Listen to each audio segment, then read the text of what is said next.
What is up, hotties? Welcome back to another episode of Stay Hot. I'm Blaiden and joined as always by my two favorite co-hosts of all time, Matthew Sponhour and Theo Ash, here to finish off our NFL draft grades. We thought we were going to get them all done in one episode, and then we got halfway through, we got through the AFC, and we realized that was going to be a 3.5 hour episode, so we decided to cut it in half. So today we are doing the NFC. And I figure we'll probably start in the NFC North, and we'll probably start with Theo's Packers. But before we get into it, Matt, Theo, how are you guys doing on this beautiful Wednesday evening? I'm fine. I got nothing. I have absolutely nothing to report. I saw the gears turning. You were definitely thinking, but I'm trying to. What about you, Blaiden? I'm good, man. I'm about to go to dinner with some family at a place that's within walking distance of my house. It's my favorite thing in the world when I get invited It's a simple to life, dinner, bro. and I can walk there. It's my favorite thing in the world. That's nice. Yeah. What about you?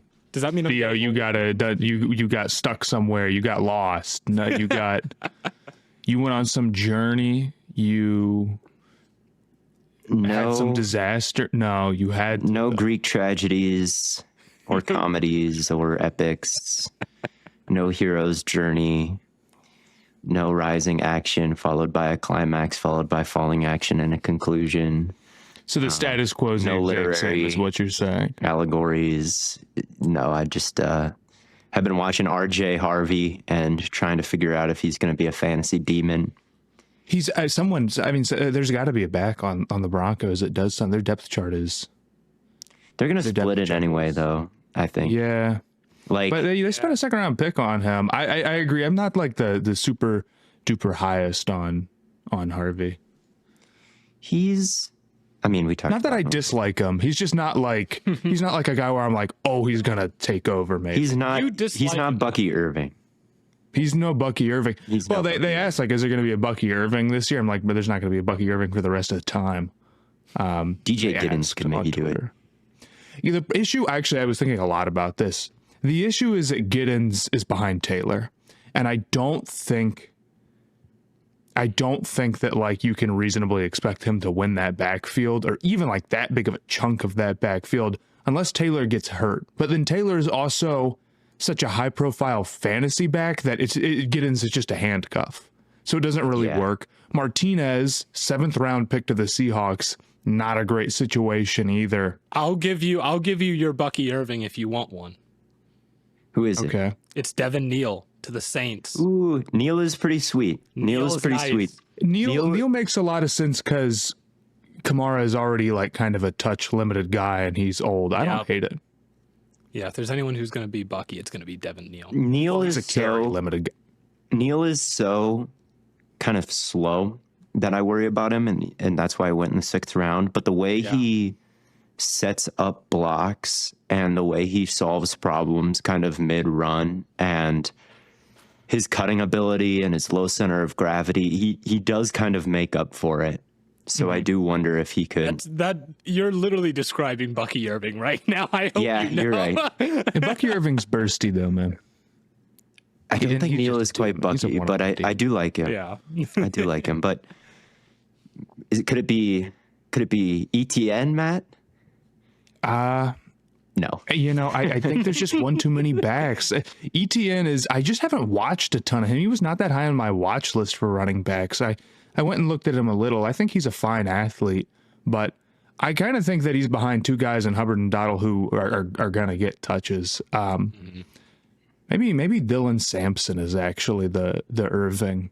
You know, that Browns running back room is wide open. That probably is just going to be a big bunch of split carries, but I don't think Judkins is so good that he couldn't possibly like not have his carries eaten into. I don't know. They're going to bring back Chubb, and he's actually just he's going to be the GOAT again. For sure. I don't know who it's going to be. There might not be a day 3 back that goes for 1,000 yards. Probably, if there is one, how about this? Okay. Brashard Smith, 7th round pick for the Chiefs, former wide receiver. Could be a they take another PPR demon. Too? And there's absolutely no competition, and they took Simmons, and they Oh, they took a receiver. They took Royals. Yeah. Scatterbo could get some carries, but he's just too damn high profile. Like, it doesn't even matter that he's a 4th-round draft pick. If you're like in Dynasty or in, like, he's going high. Everyone knows. Everyone knows. You're not going to be the highest guy on Scatterbo in your fantasy league. It's not easy to win. Do you guys want to get Bucky Irving is going to be Bucky Irving.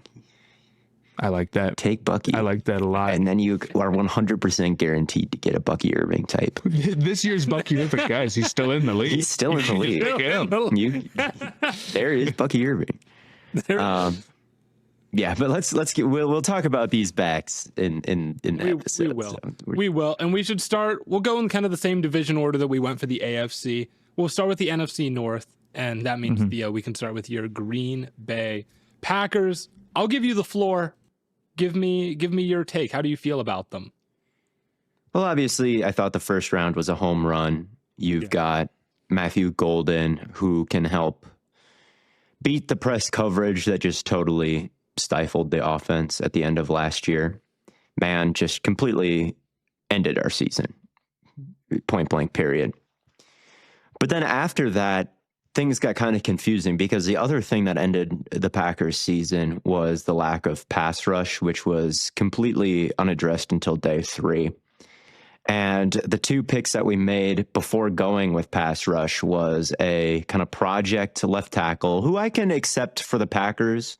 When you read the scouting report and you watch him, you see that he's not ready. You see that the technique is kind of bare bones, but you also see the tools that the depth in this class just didn't really have. And you see that he's actually like a powerful figure who can move NFL bodies off the line of scrimmage. So the Packers have a better chance of taking somebody like that and actually developing than any other franchise. I'm not even going to single out the Panthers here, Matt. Any other franchise.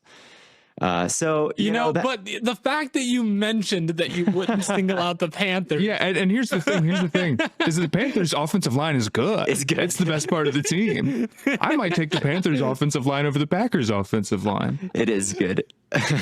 Theo, can you tell me when the last time the Packers drafted a first-round wide receiver was? 2002. They yelled it out before the pick.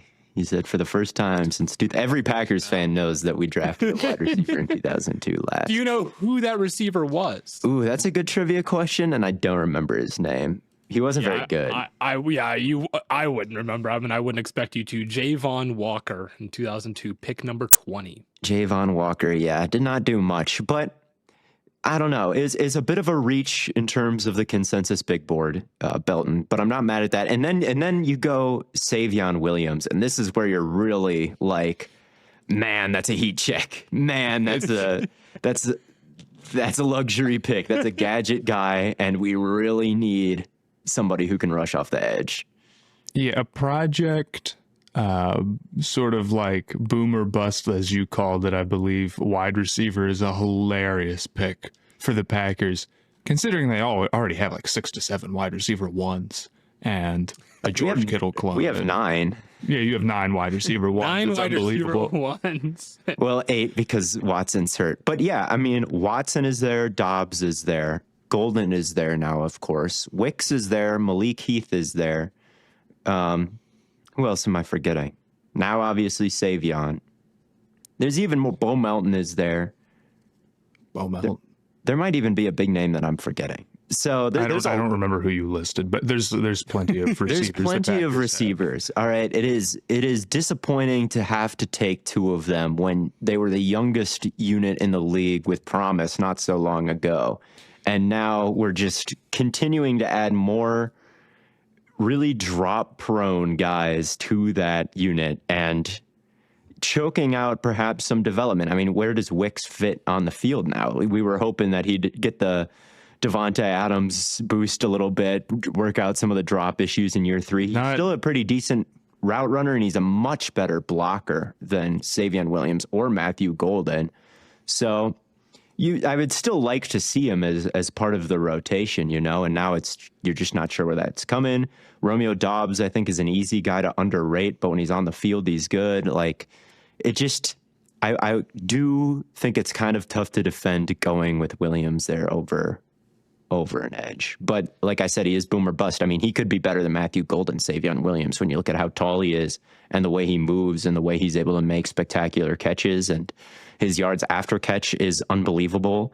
So if he can hit the jugs machine just like Wicks or any of our wide receivers, like he's the best guy all of a sudden. Look, you just got to get him the ball. It's just that simple. Just get him the ball, and then it all works out from there.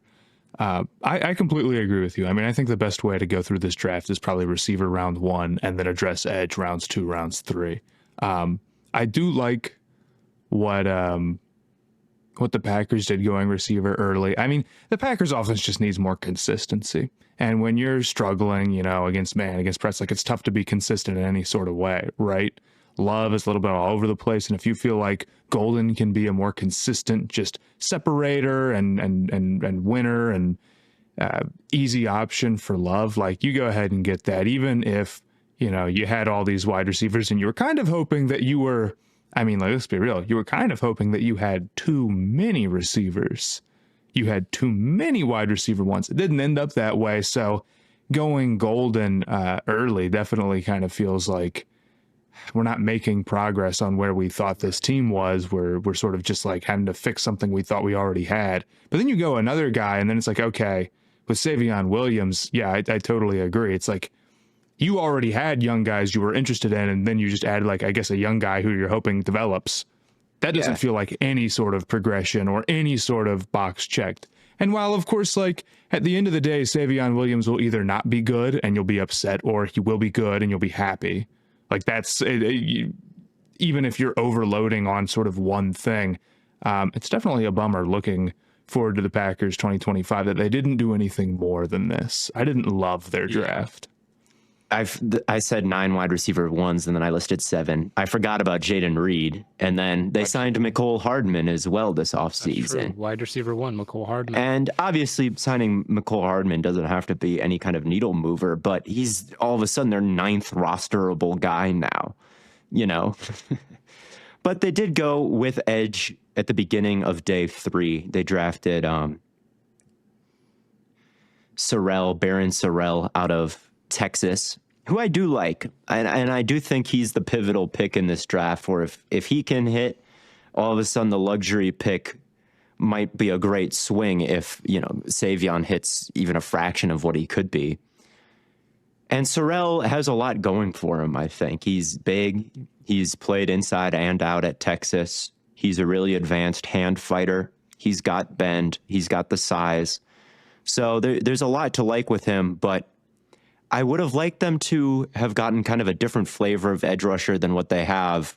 Someone really fast who can threaten the quarterback with some actual urgency. And that's the opposite of what Sorrell is. He'll win, he'll get there, but he's not a great speed to power converter because he doesn't have speed in the first place. He has good technique. He's got some length and size, but you just don't see him pushing the pocket very much because he doesn't have that up the field burst. So even if he's winning, is it happening with the urgency that's needed to take down a Jared Goff? Yeah. Does he have the athleticism to chase down a Caleb Williams? Does anybody? And he's just one 4th-round pick, and this entire front 4 really couldn't get any pressure. They lost to the Bears late in the season. Caleb Williams had all day for the first time all year. So that is a little bit disappointing with the LSU corner, Braden Swinson coming off the board not too much later. Like, that's a guy with real juice who could get there faster. And I understand that he had some, coachability concerns and things like that, which the Packers don't really like, but still, like, it would have been worth the swing there, in my opinion. So I don't know. There's still the same big weakness that was on this roster before. I do like that they shored up the wide receiver room because that was the other one. And you can't fix all of your problems probably, but you could have allocated your resources to give yourself a better chance. How do you grade it? Probably like a C+, like a passing grade. I don't think it's a failure. I gave it a C. Yeah, I don't think it's a failure. Oh. I like the Golden pick. The other 2, and day 2, not quite as much. And then they didn't have like a big my guy on day 3. Yeah, definitely. That's fair. Well, next on the NFC North, at least on the list that I have written out, would be the Detroit Lions. And I feel like they kind of grade out very similar to Green Bay for me. Maybe slightly better. They went to League. Go ahead. What's up, Theo? Go ahead. You're about to do what I... Oh, you're about to do it? Okay. No, you do it, though. Okay. Well, they went to Talik Williams in the first, who is absolutely a my guy pick, and I love him as a run defender, but obviously there is kind of the limited ceiling we know for him as a pass rusher. Then they go Georgia guard Tate Ratledge in the second, which I think is another pretty solid pick. But then after that, I'm not like totally in love with the rest of their draft. It's Isaac Tesla, Miles Frazier, Ahmad Hassanain, I think, from Boise State, Dan Jackson from Georgia, safety, and then Dominic Lovett, who is also from Georgia. 3 Georgia players. Yeah. The Isaac Tesla pick and what they gave up to trade up to get him, which is 1/3 or multiple thirds to trade up to get him. Off the top of my head, I don't remember exactly what it was for. They traded up big to get a guy who is not like falling down the draft board or whatever. From what I watched of him, because he was a guy where I'm like, I got to go see who exactly this is, because I hadn't even really heard that much about him before that. He's like a converted quarterback, I believe. He's like a converted wing T quarterback. I forget where from. He's a very good athlete, it seems, and I think he tested very well, if I'm not mistaken. But he just didn't produce a ton at Arkansas because, you know, he's coming over from a different position. He seemed to move pretty decently, and his hands don't seem that bad, which was surprising. My first thought would be, does this guy have like any sort of ball skills? So we'll see how the Lions choose to use him as like a big body athlete, who they're probably going to want in the slot. I think he's probably not going to be like an outside threat right away. And if you're getting a guy big like that who's not super experienced, I'm guessing you're doing it for the size and athleticism and maybe the run game or whatever, right? Yeah. But it's hard to say that even if I don't like. I guess I don't have like the most hate for the pick or whatever, but it's not good process to be trading up for guys like this. 100%. They gave up 2/3 next year, 2/3, and then their current third this year. So really 3/3. So 3 third-round draft picks. I mean, and if you subscribe to the idea that like volume of picks over value, I mean, they gave up a lot to go get a guy who I'm worried is just a little bit too much of a pick for his potential role rather than what he showed in college. So that's a concern. Brad Holmes, the Lions GM, says Tesla was his favorite receiver in the draft. Well, clearly, because they gave up 3 picks for him. I mean, the Lions have such a stacked roster right now. So many podium players that you can see being difference makers on a Super Bowl roster. I mean, they are stacked from top to bottom. It's tough to see any one position group that they've got, which is like a serious weakness right now. And so it feels like they spent this draft just taking just the kneecap biters, you know, like Lions guys, and reaching on every single one of them. Yeah.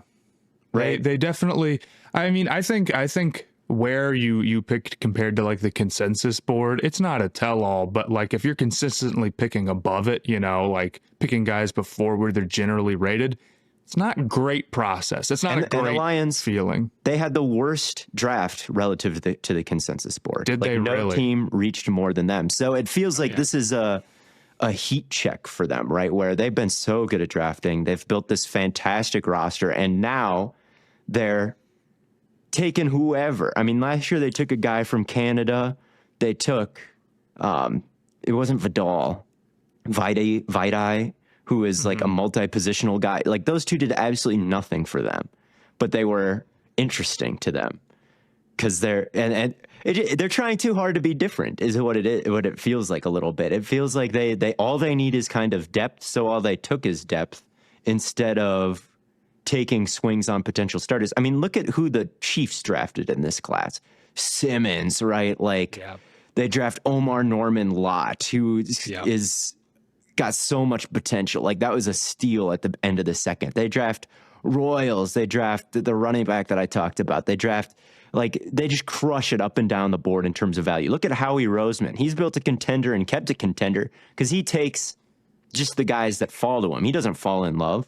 He doesn't fall like, this is an eagle. He just got that eagle mentality. He's going to fight and die for us, like on the phone call. And he just takes Makuba when he falls. He takes Campbell when he falls. He takes whoever when they fall. They crush the draft from top to bottom. Mm-hmm.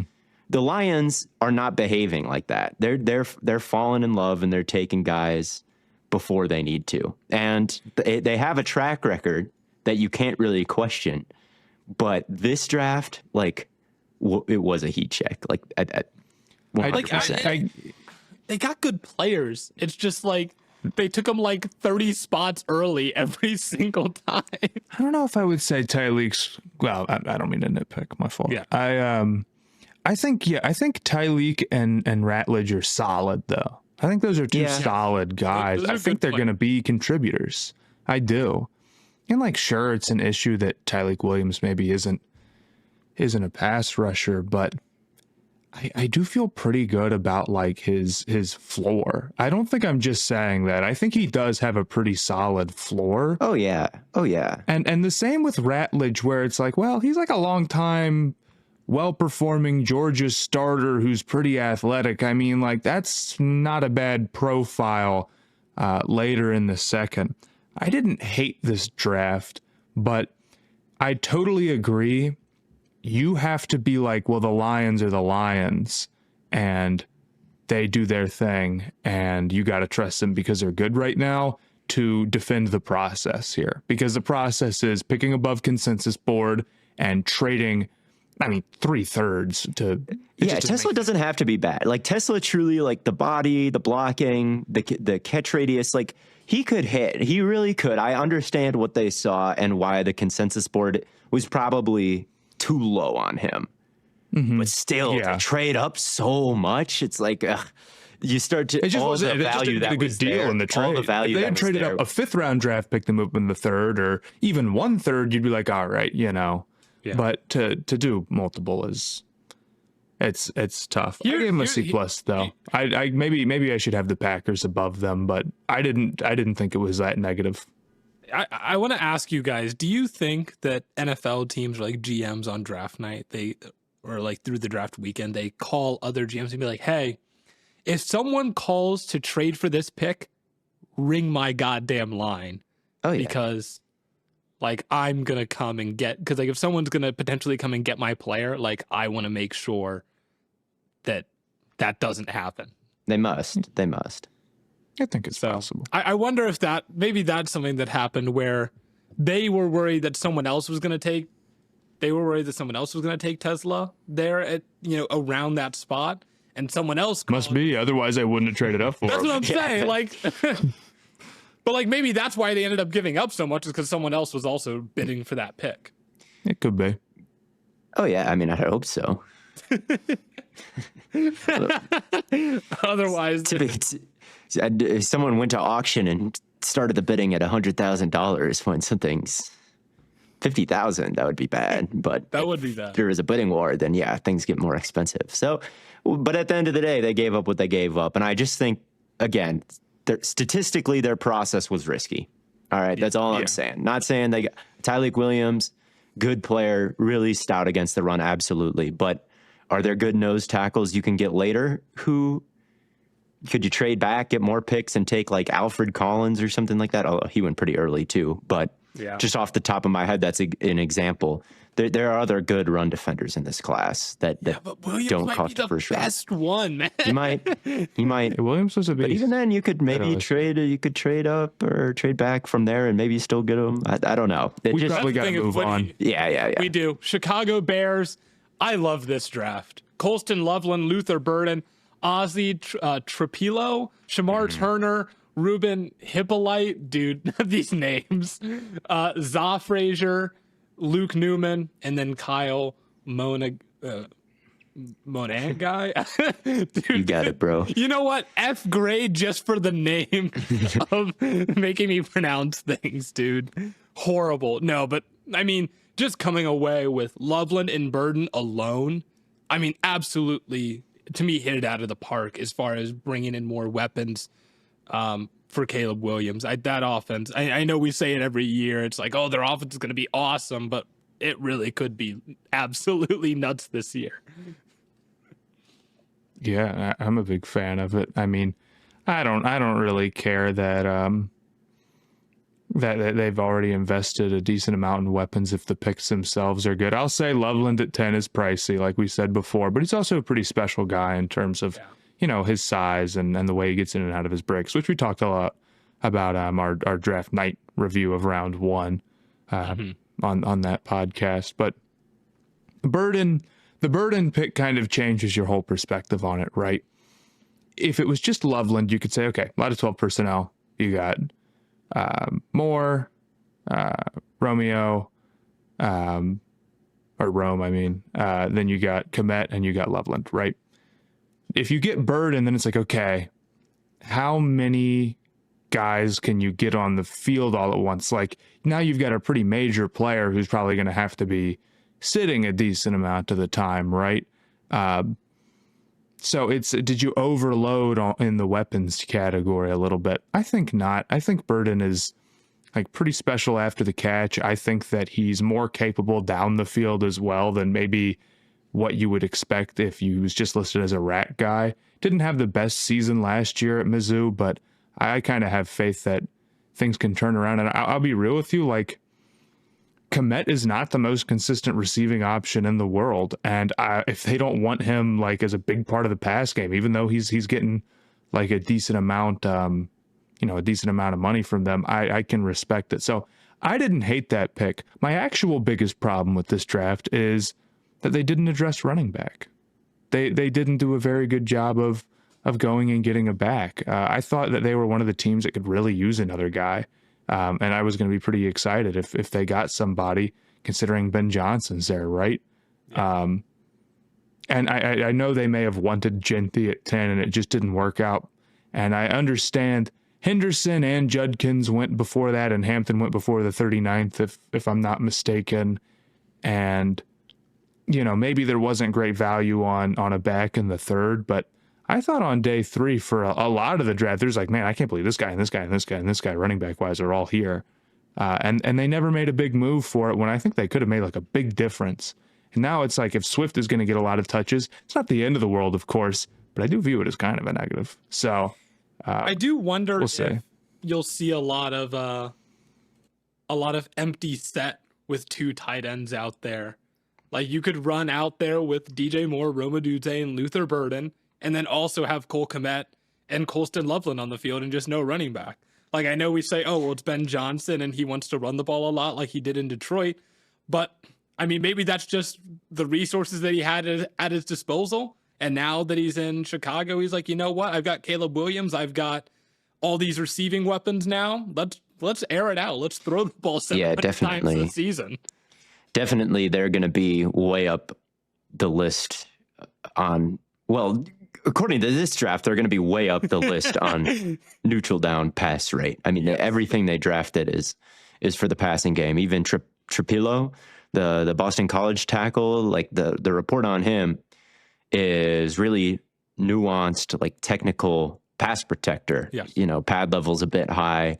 Maybe doesn't have the explosive traits to be like a crazy run blocker, and he'll be a swing tackle anyway. But man, the first 3 picks were all like big time weapons for the pass game, and the run game goes kind of unnoticed. Although after the draft, it was revealed that they tried to trade up with the Titans for Travion Henderson, but then the Seahawks outbid them and got Imanwari, and then they tried to trade up with the Patriots, but then the Patriots just stood and picked Henderson. Yeah. So it wasn't for a lack of trying from the Bears front office. I'm sure they would have picked Genty if he fell, but he didn't.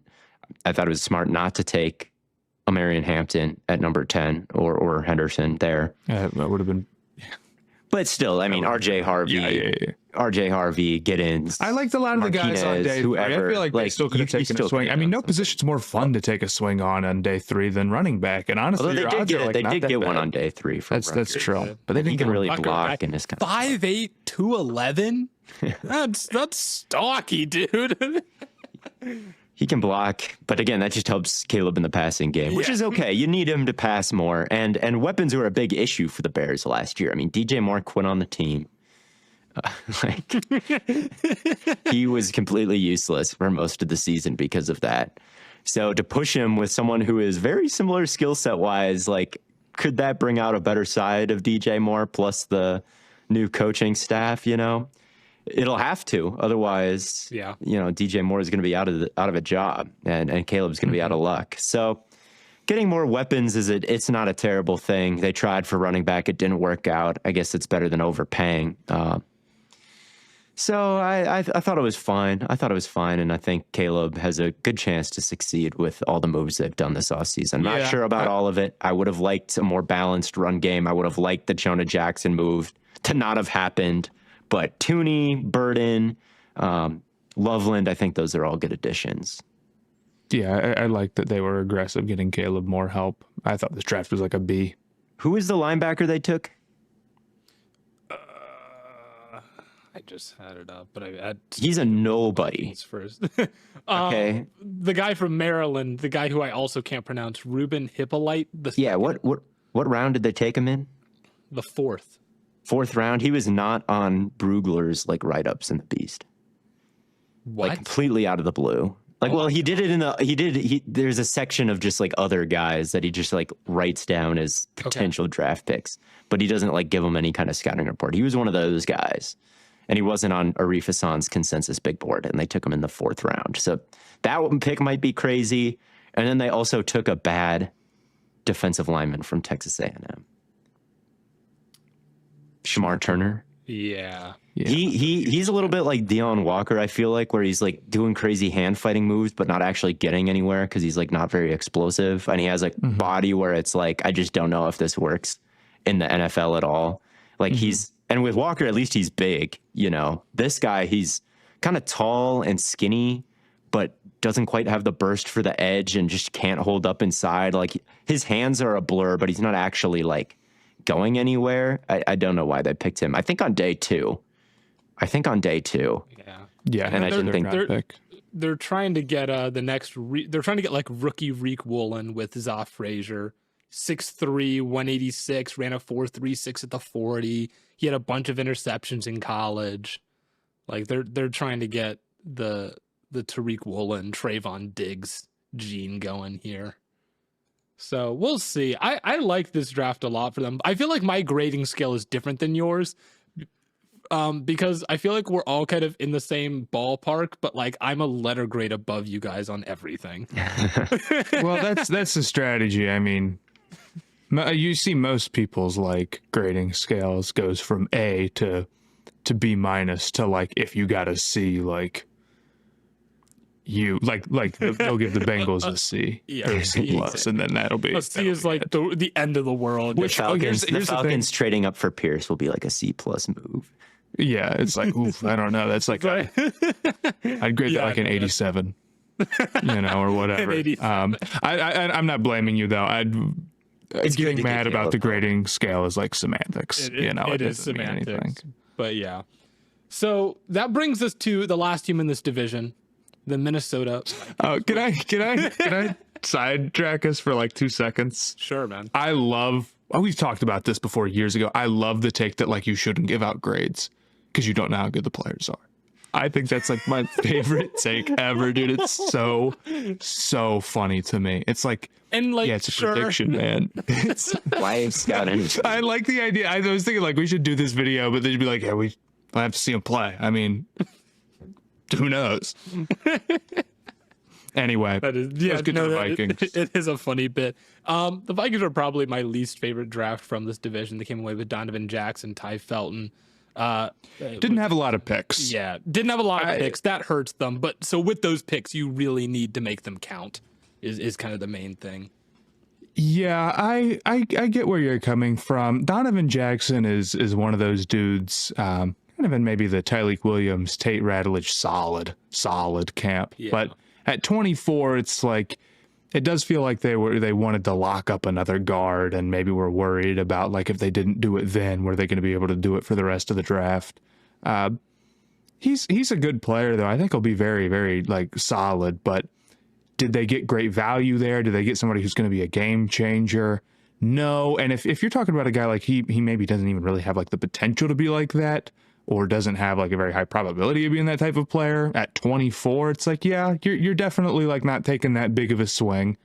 Ty Felton didn't have the greatest hands to me. I know he's a very good athlete. And wide receiver, I think it's fine to always be taking swings at wide receiver, even when you're stacked there. But we'll have to see if he can like really break into the wide receiver 3 spot, because I don't feel like it's a guarantee. I did like Kobe King. I like him. He's aggressive. He gets downhill. Good against the run, but he went day 3 for a reason. I think he's kind of limited in terms of like his range. So I didn't hate this draft. I think most of it is the fact that they had one pick in the top 100, right? Because Felton was picked like 102 or whatever. He was 338. Yeah, so like... I'm not entirely sure. Okay. Oh, yeah. So he's picked like 102 or whatever. So, I mean, like, it's easy to see him be like, they got the least guys, or whatever, when they already had kind of moved off a lot of their picks, which is, a strategy that I think can come back to bite them at some point if they're not, keeping a lot of their picks. But I had them at like a C or whatever. I thought this was fine. They didn't do anything egregious, but yeah, they didn't do anything like horrible. But it's just like, man, mm-hmm. like if you want to move on to the NFC South, because I was gonna say I think like the Falcons, for even making the trade up for Pierce, I would give them a higher grade than I would the Vikings. No, just because I think even like trading up for Pierce is too bad. It's a bad move. Like I get it, but like I still think they come away with more good players, and of the good players that they come away with, like their best player they came away with is better than, like, easily better than the best player. I mean, the reason the Vikings are in this situation is because they traded up for Dallas Turner when they probably shouldn't have last year. But like each team had the same number of picks. They had the same number of draft picks. But now but the Falcons don't next year though. Like they gave up so much draft capital. Hold on. Do we want to move on from the Vikings just entirely? Theo, I don't know if you had any. Well, I guess my only thing I would say about them is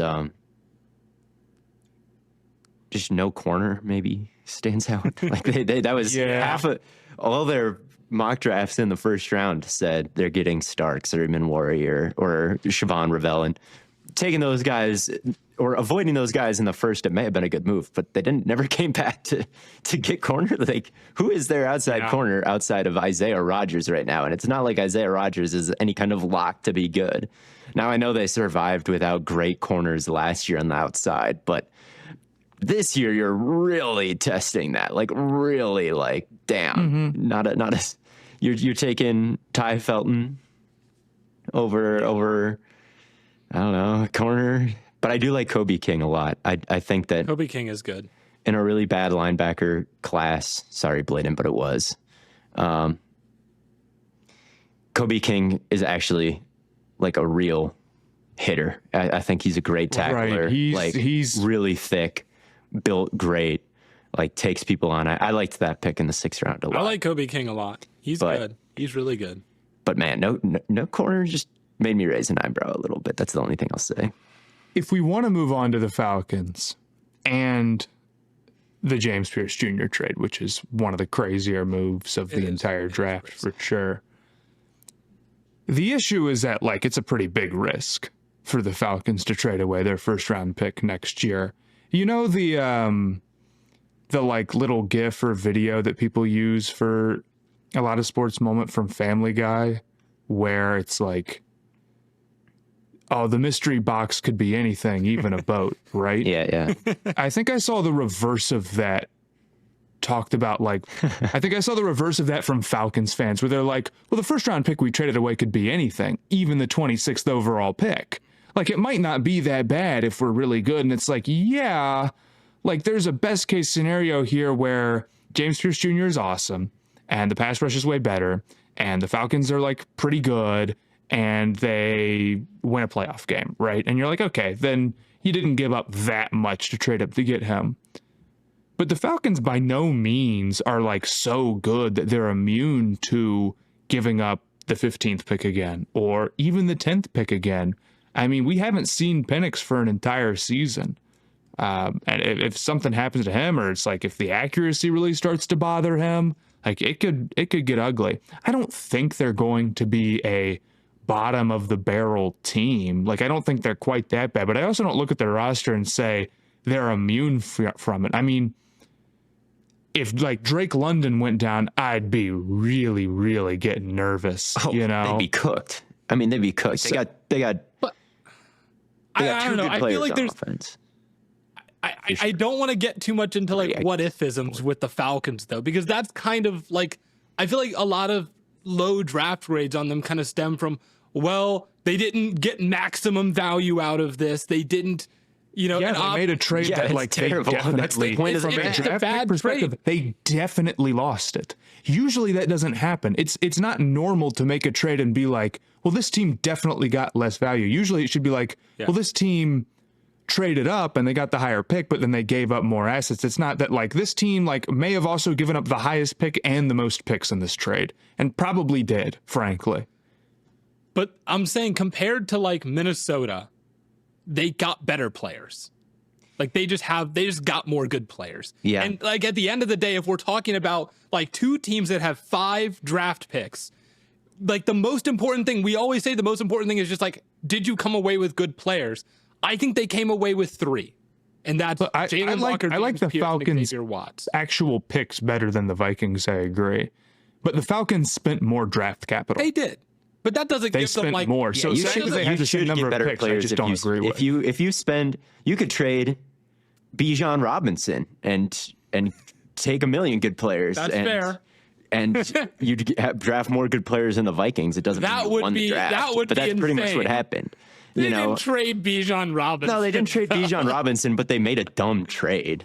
All right, It was and a dumb that's trade. why it's a. It was a They dumb also they also got fined $250,000 because their DC's son made a prank call, which has to factor into the grade. People are like, I'd be sick if I was a son, and I like can't agree more. Like that would suck so bad. You get your dad I'm so fined glad I $100K. didn't. I'm so glad I didn't. My dad isn't in the NFL, and I didn't look through his iPad and steal Shador Sanders' number and then was call bro Shador thinking? Sanders in the fourth round. Like I'm so glad I didn't do that. How old is he? He's 21.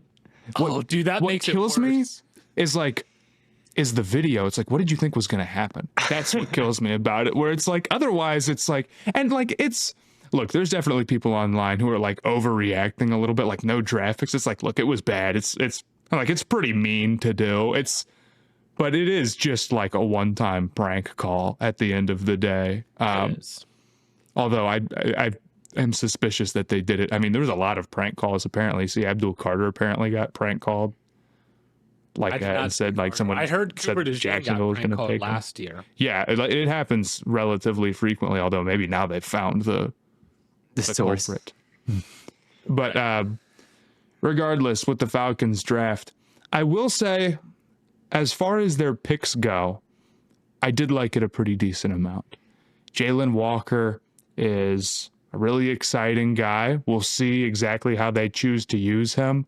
I think I've come around them having more pass rush juice than I did previously. I still think it's going to be a little bit of a mystery box as to what you get and how you deploy him, but he's somebody who's has like really great pursuit and is a really great athlete and can really get around the edge. So I think there's a path for him to be a great player. James Pierce Jr., kind of a weirdo pick. He's got the off the field stuff, of course. That's a question. But on top of that, he's a guy who's 242 pounds and doesn't have a ton of bend, as we've talked about before. Yeah. I think I'm a little bit higher on his production in the SEC than you guys are, but I have come around to like, he's a pretty unusual guy. He's like, he would be the one dude who is doing what he's doing. That is undeniable. Xavier Watts, however, I thought was a great pick where they got him.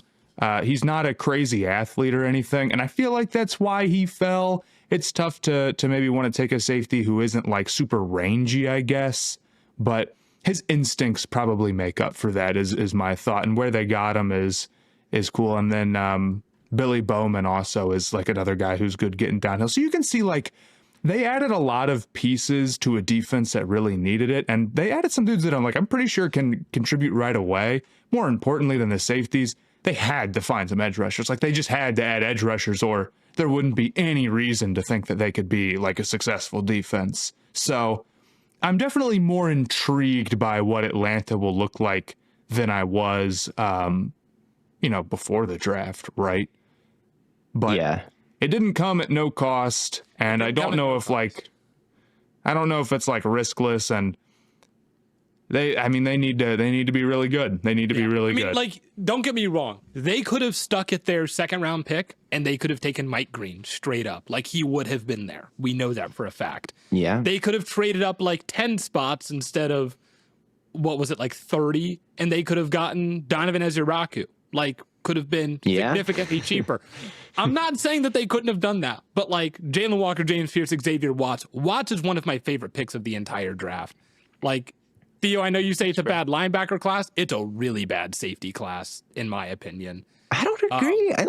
I do they not took like two safeties. They took Billy Bowman too, and I like Billy Bowman. I think Billy Bowman is as smooth and fluid as a player as you'll find. I think he can play in the nickel for them. And I can't get it out of my head. D. Alford's game against the Vikings, where he was spinning around and falling on his face trying to cover Justin Jefferson. Raheem Morris, he's the disguise guy, or he's going to be calling all sorts of nefarious coverages behind Ulbricht's pass rush paths. And I think one thing you need when you're doing that are corners who can kind of play a safety's role. I think that's one thing that stands out to me when I watch like Byron Murphy last year in Flores' defense. It's like, here's a nickel who's comfortable playing deep half zone coverage. And sometimes with all these disguised zones, you see the defensive coordinators get in trouble with that, where they have corners playing in the deep half and they're just not used to it. Like, could you put Bowman or Watts, who knows, there and actually have him be able to play safety techniques as well? And you can get to kind of these Tampa 2 coverages that are in vogue from non-traditional looks and actually have everybody be comfortable doing that while also having a safety next to Jesse Bates now. So, I liked what they're way better on defense. They've got way more juice than they had before, and that's what they've sorely needed for so many years. But they gave up so much. I don't think James Pierce was the best edge rusher that they could have gotten, as opposed to Eziraku, as opposed to Mike Green, like you were talking about. Yeah. And it came with so few picks at the expense of offense. And now you're relying on, Drew Dahlman to leave and just some guy to replace him. Like, it's not a draft pick. And you're relying on Moody and Ray McLeod to come up huge for you. And I get they did last year, so maybe they'll do it again. But man, if Drake London goes down, it's going to be ugly. So, but there's a lot of wonderful. It's good that they got defense, but you can poke plenty of holes in their strategy. Plenty. Oh, you absolutely can. Like, it's not an A, but it's like it's a C. I gave it a B minus. I gave Minnesota a C. I gave Atlanta a B minus. I do love Jalen Walker though. Although I think we've talked a lot of C plus B minus drafts so far, and I think what we should talk about is an A golden plus draft. Golden plus. Carolina Panthers had golden plus. They did have a great draft though. They did have a great draft. They had, in terms of like what I thought about it when it happened, they've had the best draft I can ever remember them having. I don't think that's an exaggeration. Outside of like, we have the first overall pick and we take Cam Newton. Okay, well that was this feels like a pretty low bar. Best draft you've ever. Who else was in that? I was gonna make that joke, but I figured one of you two would. Look, I'm glad my boys went wide receiver than edge in the second and the third and got great value doing so. Taking Tet at 8, I really like that. I like getting Bryce more help from a needs standpoint. I think there's a very good argument that he was the best player on the board. I think he brings a skill set to the receiver room in terms of like his just ability to play the ball and his contested catch ability that we didn't really have from everybody else. You can already see him down the sideline getting work. But most importantly, I like that they didn't say, well, we need defense, so we have to go defense. Terrible thought process for the 8th overall pick. Them not doing that is what I needed to see. But then the fact that they were able to go into the second round and not only pick well against the consensus board, which is what you're always looking to do, and pick high positional value guys, which is what you're always looking to do. But to address what I feel like is my main issue with the Panthers in terms of like just who is bringing the juice off the edge, even after free agency, that was still my biggest question. Got me really excited. Scorton is kind of a weird prospect in the sense that he played at like a heavyweight at A&M. Like he got up to apparently like 280. And so it's hard to judge him because now he ran the combine at like 257 and he looked a lot lighter, but he looked like a pretty explosive, very good athlete at Purdue. And he's somebody who was producing against big competition early in his college career. There's a lot of good signs there. He's somebody to me who can win with both speed and power. And then Princely in the third round, also I feel like is really good value. He's a guy who's got super long arms and is a really bursty athlete as well and can win around the edge. So to see those two guys, I'm super excited in a way that I just didn't expect to be after the Tet pick. So that's got me pumped up. ETN wasn't like one of the running backs I mentioned earlier that I was highest on, but he seems like a pretty good athlete and he's maybe more of a receiver than the other guys. So we'll see how he fits in. Ransom, Buckeye, I think he's good getting downhill. I don't think he's going to be some great coverage dude, but if you want to play him in a certain role, I think he can be successful. But then even after that, like Jimmy Horn Jr. is somebody who I would always pick in the 7th round and mock draft. I'm kind of excited about him. He is an absolute speed demon. I don't think he ran like that crazy at the combine, but he's one of those guys where it's like, nah, he's way faster than that. And part of the reason why Colorado was just like, you know, to be fair, Jimmy Horn Jr. like killed Cincinnati. He killed Cincinnati.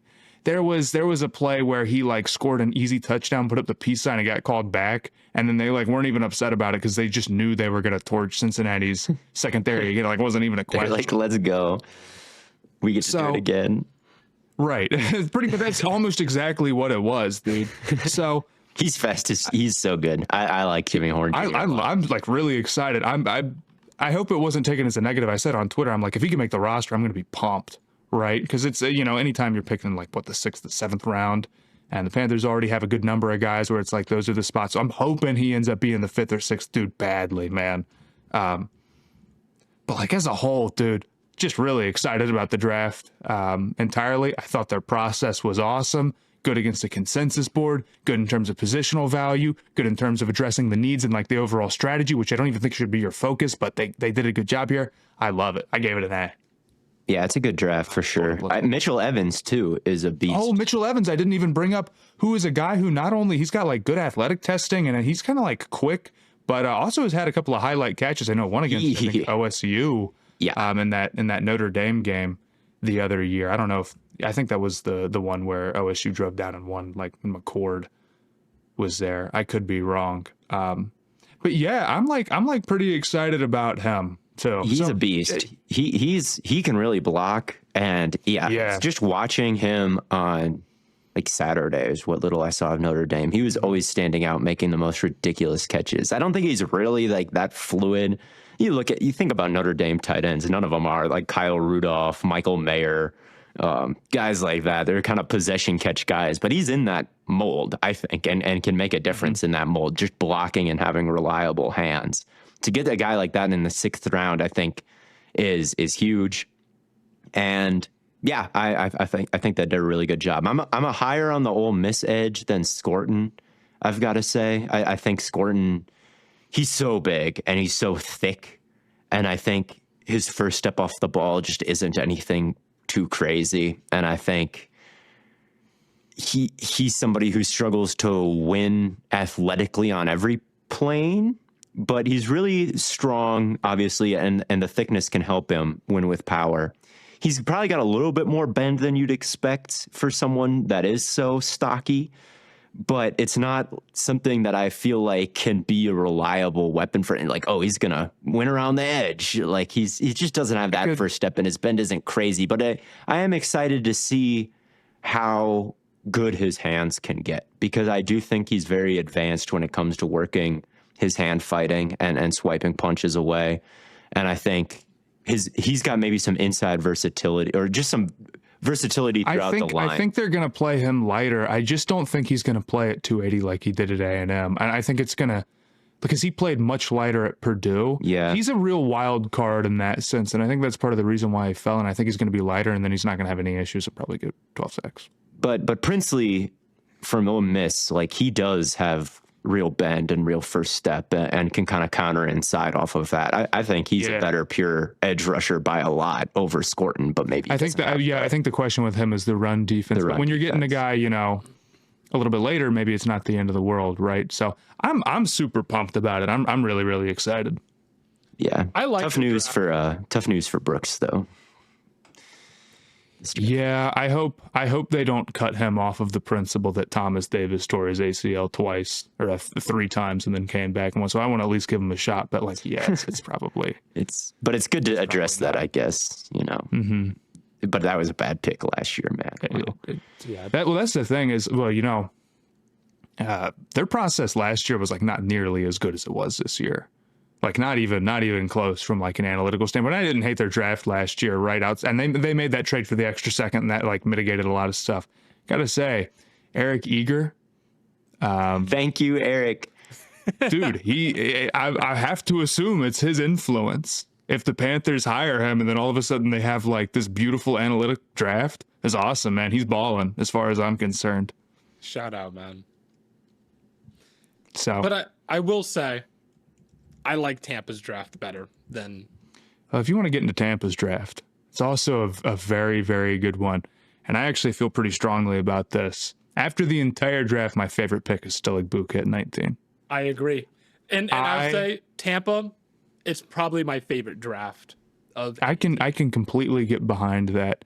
I just think the Igbokwe pick, maybe it's not going to end up being like the best value pick or whatever. Like there'll be some guy who's taken the 4th round who's awesome or whatever. Yeah. But I just like it off of the principle that they're working off of, where there was just no concern about like, well, we have 2 30-plus wide receivers now, so we can't take another wide receiver if they fall to us, right? There's no concern about, well, we need him to be, you know, 6'4", or we won't take him in the first round. He's got to have this certain trait, right?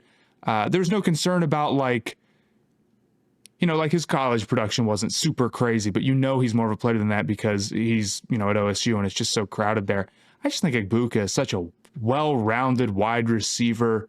I felt like there was some concern that the well-roundedness would mean that he'd fall a little bit in the draft, but Tampa getting a guy who's going to be able to see the field right away anyway, but picking a valuable position at a good spot from like, you know, one of the best position group pipelines that there's ever been. I just feel like it's such a slam dunk. They do such a good job of just making contact and getting solid value and bringing in guys who aren't misses. Like Igbokwe is one of those dudes to me. So I'm not pumped about it, but it's because it's going to Tampa. That's going to a good team. And then they got Benjamin Morrison in the 2nd, which I thought was a pretty solid corner pickup there. I see the vision on it for sure. Yeah, I think like he played a lot of snaps close to the line of scrimmage at Notre Dame, and I can see that, you know, continuing in Tampa Bay a little bit. And dude, Tez Johnson in the 7th? I'm hoping, man. Dude, I'm hoping. I need him to make the roster too. Look, I thought that he was a worthy pick in the 4th round or even at the end of the 3rd. Yes. He's really small, but not for nothing. He's incredible in and out of his breaks and better than anybody else in this class. And of course now that's because he's, you know, 165 pounds and he's going to be the super duper outlier. But I see some of the guys that are being taken, you know, in the 7th round, and it's like anyone has to be a super duper outlier at that point. So why not take the guy where you're like, yeah, but he's great at this and this and this. So we'll see if he can find a role there. It's gonna be tough, but yeah, I mean they've got a lot of receivers, so it will be hard for him. But like, man, I just love the pick as far as like, let's take a flyer on a guy who's falling. On a cool guy. Yeah, he's cool. It's just a he's cool, prospect. It's a really cool pick. I totally agree. Yeah. Yeah, they killed it. Mike Evans is a free agent after this year. He's older. Chris Godwin coming off a big injury. Also, he's actually not as old as I thought. He's not even 30 yet, Chris Godwin. Oh, really? He's 29. Pretty young, yeah. But he's played a lot, and he's coming off a big injury. And so, yeah, the Ibuka pick makes a ton of sense. I'm kind of kicking myself not mocking wide receiver to them more. And then they didn't have a lot of picks last year, like Benjamin Morrison. He's so sticky. He just has magnets for hands, like always kind of around the football. And they took another Jacob Parrish too, is a bit of a ball hawk as well. So to double up at that position, maybe now you can move Tyke Smith to safety or something like that and kind of get a 2-for-1 if you're kind of able to move him out of the nickel spot. They avoided drafting linebacker, which is pretty crazy because Levante David's old, and next to him, it's most commonly mocked position for them. Most commonly mocked, like not going Campbell, definitely a bit of a risk because of how bad that position group outside of David was last year. But again, I don't think it was a good linebacker class. Wasn't like there wasn't some like outside of Camp, there wasn't some guy who like, well, maybe I would have taken especially coverage. Junior.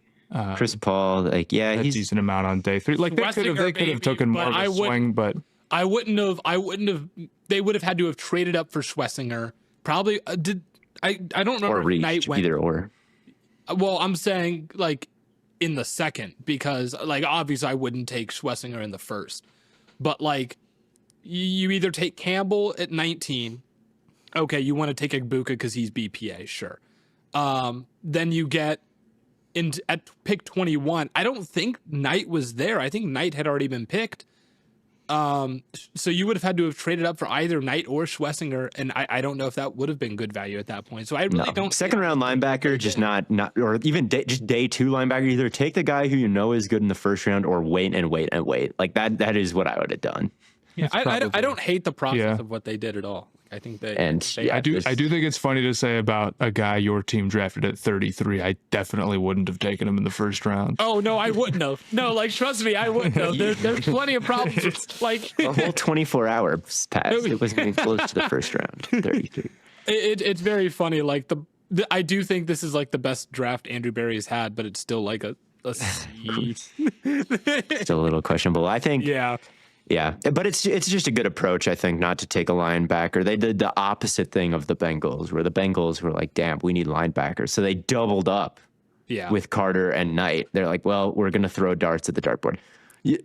Like darts at a really shitty dartboard. Like, it's better off just to find one in free agency, I think. So I like what the Bucs did way more than what the Bengals did, even though they were in the same predicament of really needing one. That is an interesting way to look at it. Yeah, Tampa's kind of the anti Bengals.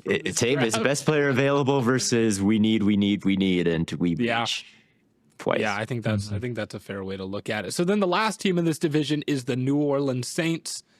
Calvin, Theo, you take the reins on this. You've been their spokesperson. What are we doing? From my perspective, you're behind enemy lines, for the record.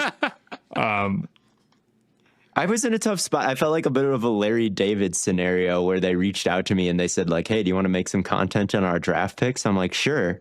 And then they proceeded to have the most controversial draft possible. And I'm stuck having to defend the Tyler Shuck pick in front of millions who just hate it. And look, I think the Tyler Shuck pick say the truth. Here's the issue with the Tyler Shuck pick. Here's the problem. You say the truth about the Tyler Shuck. Yes, Tyler Shuck, like, absolutely was worth a day 2 pick. I think that his traits, like, it's very clear to see what the process is there. The injury proneness and the age is a massive issue. Absolutely. And the odds are against him because he's a day 2 quarterback. But this is a guy who kind of avoids negative plays, even if he is a little bit dubious with it sometimes in terms of like getting out of the pocket quickly, but also can like get through reads on a real offense and has a real NFL arm. You give me that guy who had the lowest pressure to sack percentage of any quarterback in this draft class, at least the ones that I looked at, which is like the top 10. Yeah. Who has a real arm. And like, honestly, I think that dude is worth a shot. It's totally reasonable to see how like, oh, this guy's had like a very unfortunate and bizarre college career, but he kind of has a lot of things going for him. We might as well give it a look. There are 2 issues with defending Tyler Shuck. Number 1 is that being worth a day 2 pick and being worth the 40th are 2 different things. I was so ready to go to bat for this at like the start of round 3 when it's like, okay, well, this is like where Kellen Mond gets taken, or like Matt Corral gets taken in this round or whatever, or like Will Greer, or like there's dudes who get picked in the 3rd round and then never even like see the field or like even get close or like get like 1 game just off of like we've got to, and then that's it. Where I think Shuck is better than that and will be at the minimum a backup, you know. Maybe that's strong, but like I do. I think he's going to be pretty good. I think guys who avoid sacks, who can make NFL throws and get through reads, like that's just rare, you know. The other issue is that he has this one totally bizarre interception where he just throws it underhand into coverage for no reason. So if you're like, he actually, his turnover percentage was incredibly low and he didn't take a bunch of sacks, and then people are like, he's Will Levis, and they post this one clip and you're like, okay, well, I don't know why he did that. I don't know. He got possessed for 1 play and now he's what, a 5th round pick? That's not fair. It is the easiest gotcha clip to post of all time. It's so against the player that he is, though, or at least that he was in college. And I'm not saying that this is like the greatest guy ever, but okay. I don't know. I think there's so many quarterbacks on day 2 who do not have the positive traits that he have. I'm not saying even this year, I'm not trying to make a point, but like you look back on some of these guys and I promise you it is not hindsight 2020. Shuck has more positive indicators going for him. And the reason why he's a day 2 pick is because of these other negatives that I kind of think have a better chance to like work out in his favor than not, but we'll see. Day 2 quarterbacks are a long shot. They are. I mean, the age is a problem too. I think like if it's a big issue. He's going to be 26 when like a few weeks into the season, which is just if Jalen Milroe played college next season and then the season after that and then the season after that and then the season after that. He would probably not take a lot of. He would probably be able to like avoid throwing interceptions. He'd probably be look pretty dominant by 4 years from now in college football. You know. But to be fair, Shuck, 3 years from now. Part of the reason why Shuck is coming out so late, to be fair, even though it's not all good, it's not like this guy was just like not a draft pick, and then just like was like getting starts and not improving. It's like this guy kept having like these brutal injuries that prevented him from playing, and he couldn't actually like put together a resume until now. Now that's a negative because like if he keeps getting injured, then it doesn't matter how good he is, but it's a positive in the sense that like it's not like he was just like toiling away at nothing. It's kind of like I could almost look at it as the injuries are an explanation for the age. Now I don't disagree that it does make it easier for you to be, you know, good against college competition when you're 25 years old or 24 years old or whatever. So we'll see how 1-to-1 it translates. But like, I'm kind of interested to figure out the answer to that question more than I am with like a lot of these other guys where it's like, there isn't even like a question I'm asking like that, where it's like, well, maybe if this could break like one way, then all of a sudden like it works out pretty well. It's more just like, oh, well, you have this and this and this. And taking a quarterback is a good idea. Like Carr, who knows what his situation is in New Orleans. It's so bizarre. They can't really rebuild the roster in any other kind of way because they've got so much money tied up and they're so old and it's just not their philosophy. So the only way out is to hit on a young guy or a medium guy in Tyler Shuck. And I can just imagine why an NFL team would like him. He actually wants to get rid of the ball quickly is the main thing. And there's just no other quarterback that you're taking on day 1 or 2 who that's true for. Oh, on day 1 or 2. Yeah. Besides Gabriel, I guess, who the Browns took on day 2. Yeah, but like outside of him, it's like Shador holds it forever. Cam Ward holds it forever. Jackson Dart, he gets it out, I guess, but it's because of the scheme, and I think he could be prone to holding it forever. Literally, if he doesn't, then it's a penalty. Milroe holds it forever, obviously. So, like somebody who's actually looking to operate in kind of a West Coast NFL type of system and like hit the top of their drop and get the ball out. Like I could see bringing him in, getting him on the whiteboard, like, and saying like, this guy's actually like, if Carr is not ready to go week 1, like we can actually throw this guy in and play with him and the wide receivers won't want to quit. And he's actually giving him opportunities instead of trying to put the superhero cape on. Like, I like that about his game. And I like that he's not undersized like so many of these guys are. Shador is 6'1". Cam Ward is 6'1". Like, Dylan Gabriel's 5'11". Like, Jackson Dart's 6'2". 5'11", generous. I mean, there's nothing wrong with an undersized quarterback. I mean, you could even you can win with an undersized guy, but I do think like it's easier to see the path of this guy like standing in a crowded pocket, like getting the ball out on time, like having a grasp over the system and the audibles and the snap count, and he's not just clapping twice. Like, there's a lot about Shook's game that I can see teams falling in love with, even if, like I said in the last episode, a 10-month-old puppy being able to sit and stay is not as impressive as at 4 months old, and that's kind of what Shook is as a rookie, is like, well, he's had so much time to learn these things that it's not actually like crazy. Yeah. He's maybe not actually crazy intelligent or for somebody, a rookie. So I don't know. I didn't think it was a complete, like, I didn't think it was a complete disaster. It's just a little high. It's just a little high. A little at 40. It's like, dang, because it's like, okay, let's say the Saints are really terrible next year. Totally possible. And you need a quarterback. It's like, it's going to be like, dang, we're punting on the 40th pick after 1 year. Is that what you're going to do? Because there's no way if you end up with like the second overall pick, you're going to say, we can't take a quarterback, right? Yeah. So it slots into this weirdo in between. But I'm interested in Shook in a way that a lot of these other guys maybe I think not a crazy amount. Him and Gabriel are guys that I felt like were startable, but felt more like backups. Is probably definitely, yeah. Shook, a 40 presumptive starter. We'll see, but it's not an indefensible pick. It's actually pretty easy to defend. Whether it actually hits, I don't know, but it's easy to defend, and it's easy to see how a team could view him higher than Jalen Milroe. But it's going to be easy to troll when it's like the 90% chance that it's wrong, where it's like, why'd you guys pick this guy? He's 26. Hey, you know what? I'm just glad that people won't talk about Brandon Weeden anymore. Instead, they'll talk about this guy Brandon Weeden is still 3 years older. He was a first-round pick. 3 years older, first-round pick, and played baseball.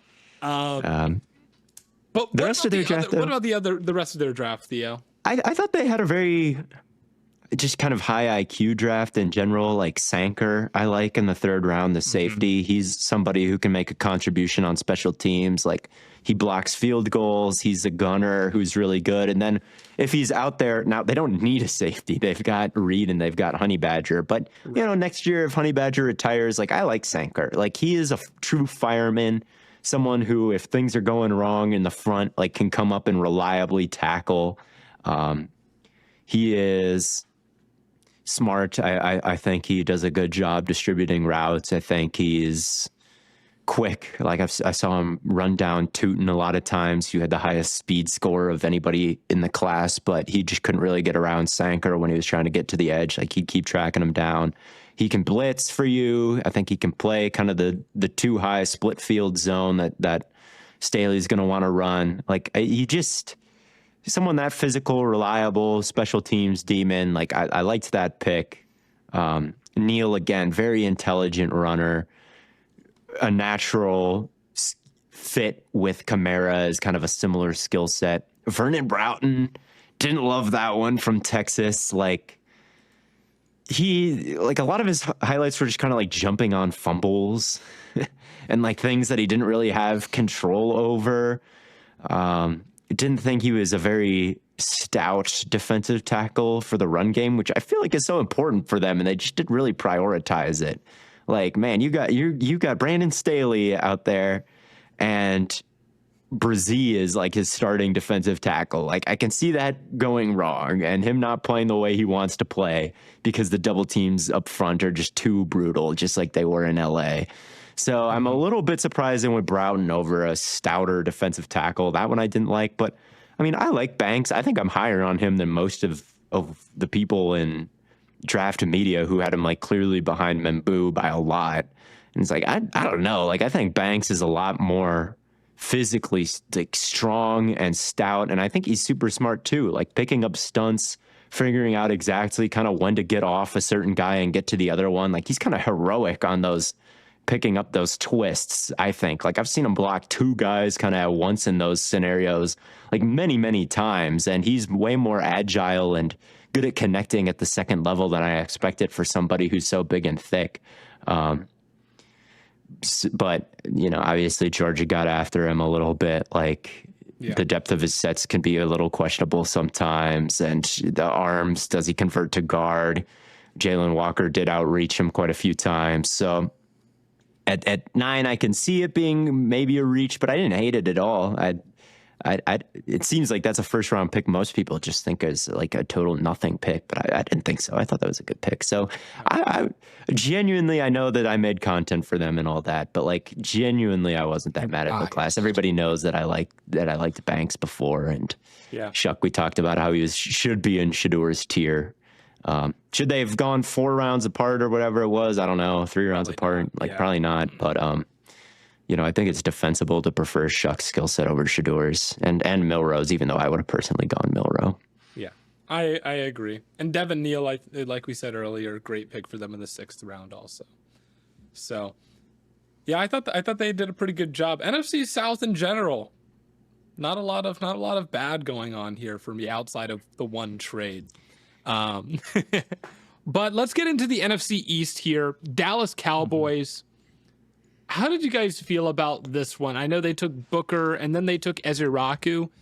Is that a situation where it's like, well, if you flip the order in which those picks were taken, it's actually pretty good? You can kind of view it like that if you want to. I mean, I didn't hate their first 3 picks. Booker, we talked about. I mean, he's kind of limited in terms of like his ability to move out in space, but his lack of movement skills comes with great strength.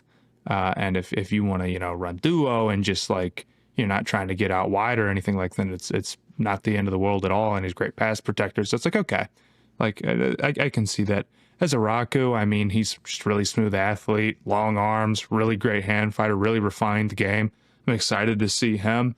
And then Ravel was a guy that I was like particularly lower on, but even here it starts to get to in the 3rd round. I mean, because we were talking about him as like a potential 1st rounder, you know, it's like as high as like, you know, like 24 to the Vikings. So for him to be like mid 3rd round, I'm like, okay, well, maybe he struggles on really acute breaks or whatever, which he does because he's got long legs, but and he's got a tall guy stance. He's a tall guy. He moves well. In terms of just like his overall like speed, I think so. If you ask him to do the right things, I think he can be successful. This is a team that I'm really disappointed did not like get more aggressive at running back, though. I mean, Jaden Blue is not like a you know, one of the top guys that I had in terms of like day 3 picks here, and I question if he's gonna like, even if like their running back room is really bad. It's terrible. It's terrible. I mean, it's Javonte Williams was like struggling mightily. And I mean, Miles Sanders genuinely could have been out of the league. I mean, I don't even know what he averaged last year for Carolina, but I mean, he completely fell off the face of the earth, right? So I thought that this was a prime location where it's like, okay, maybe they won't go Hampton at 12, which would have been pretty dang high. Maybe they won't say we got to go with like a Henderson or a Judkins early on or whatever. Fair enough. But for them to not get somebody who I think really has a chance to like take over the backfield and get me excited, not only is a bummer from like a fantasy perspective, honestly, I was like, let me get one of my guys there and see if I can't get my sleeper going. But I think it's kind of a bummer for the Cowboys. I think their draft overall isn't bad, though. It is kind of a nitpick. Yeah. How do they not draft a wide receiver? That's the other issue, and maybe that's the bigger problem, where it's like they didn't get any weapons. They didn't do anything weapon-wise. And the thing is that I think they got like, this is the issue with the Booker pick. Eziraku and Ravel are like such good value. I can't even say like, well, that had to be a wide receiver, you know, or whatever. But like, dang, not going any receiver at all. At 12, if you had gone Igbuka, I would have thought that, I mean, that would have been a much better pick. It would have. And the reason why we're not hating too much on the Booker pick is because like we think like he'll probably be a good player and he'll be good with what he does. But yes, frankly, it was like not like It's not what I would have done at all. It wouldn't have been one of the first 5 things I would have done with that pick. So if they had come out with Igbokwe, Ezzy, and Ravel, you'd be feeling a lot different. And then maybe like a Scadaboo or a Martinez or a Giddens or, whichever running back that you really like. That's what I would have preferred. Yeah, I mean, I like Jaden Blue. I do. But as a check down guy, as a receiving it's not back, as some, but they need someone who it's like you can hand the ball rushing off talent. They need like a true rushing talent. And at least they didn't like trade up for a receiving back like the Texans did pretty inexplicably. You take Blue on day 3, and they took Phil Moffitt too, who's a bit more on the ground power guy, although I don't think he's very good. I mean, he might not even make the roster. He might not even make the roster, right? I don't know if he's got more juice than Javonte Williams as much as he struggled last year. So, I mean, they did do stuff with the running back room, but I agree. Like, they just needed more weaponry for Dak. I mean, Dak is good, but when there's a triangle over CeeDee Lamb at all times and he's bracketed no matter where he goes, like Dak, the effectiveness of Dak goes down as it would with any quarterback. And then on the defensive side, it's like they're still going to suck against the run. I mean, they're Ezraku's sweet, no doubt, and they're going to have the highest pressure rate in the league, and that's extremely valuable, right? Like they can pin their ears back and get after the quarterback like nobody else. But Mozzie Smith is still their starting nose, and like they drafted Shamar James, I guess, as a linebacker, but he's more of a pass rushing will, that you can kind of insert into the blitzing scheme, and he's got some pass rush juice doing that more than he's like your traditional linebacker. So again, it's Kenneth Murray, it's Jack Sanborn. Overshown might miss the entire season. So how are they going to stop the run? How are they going to pass? How are they going to run? Like, it's still the same old roster that they always had. They just bolstered. They're going to have the exact same issues, essentially. Yeah. Even if Ezraku, you're totally right.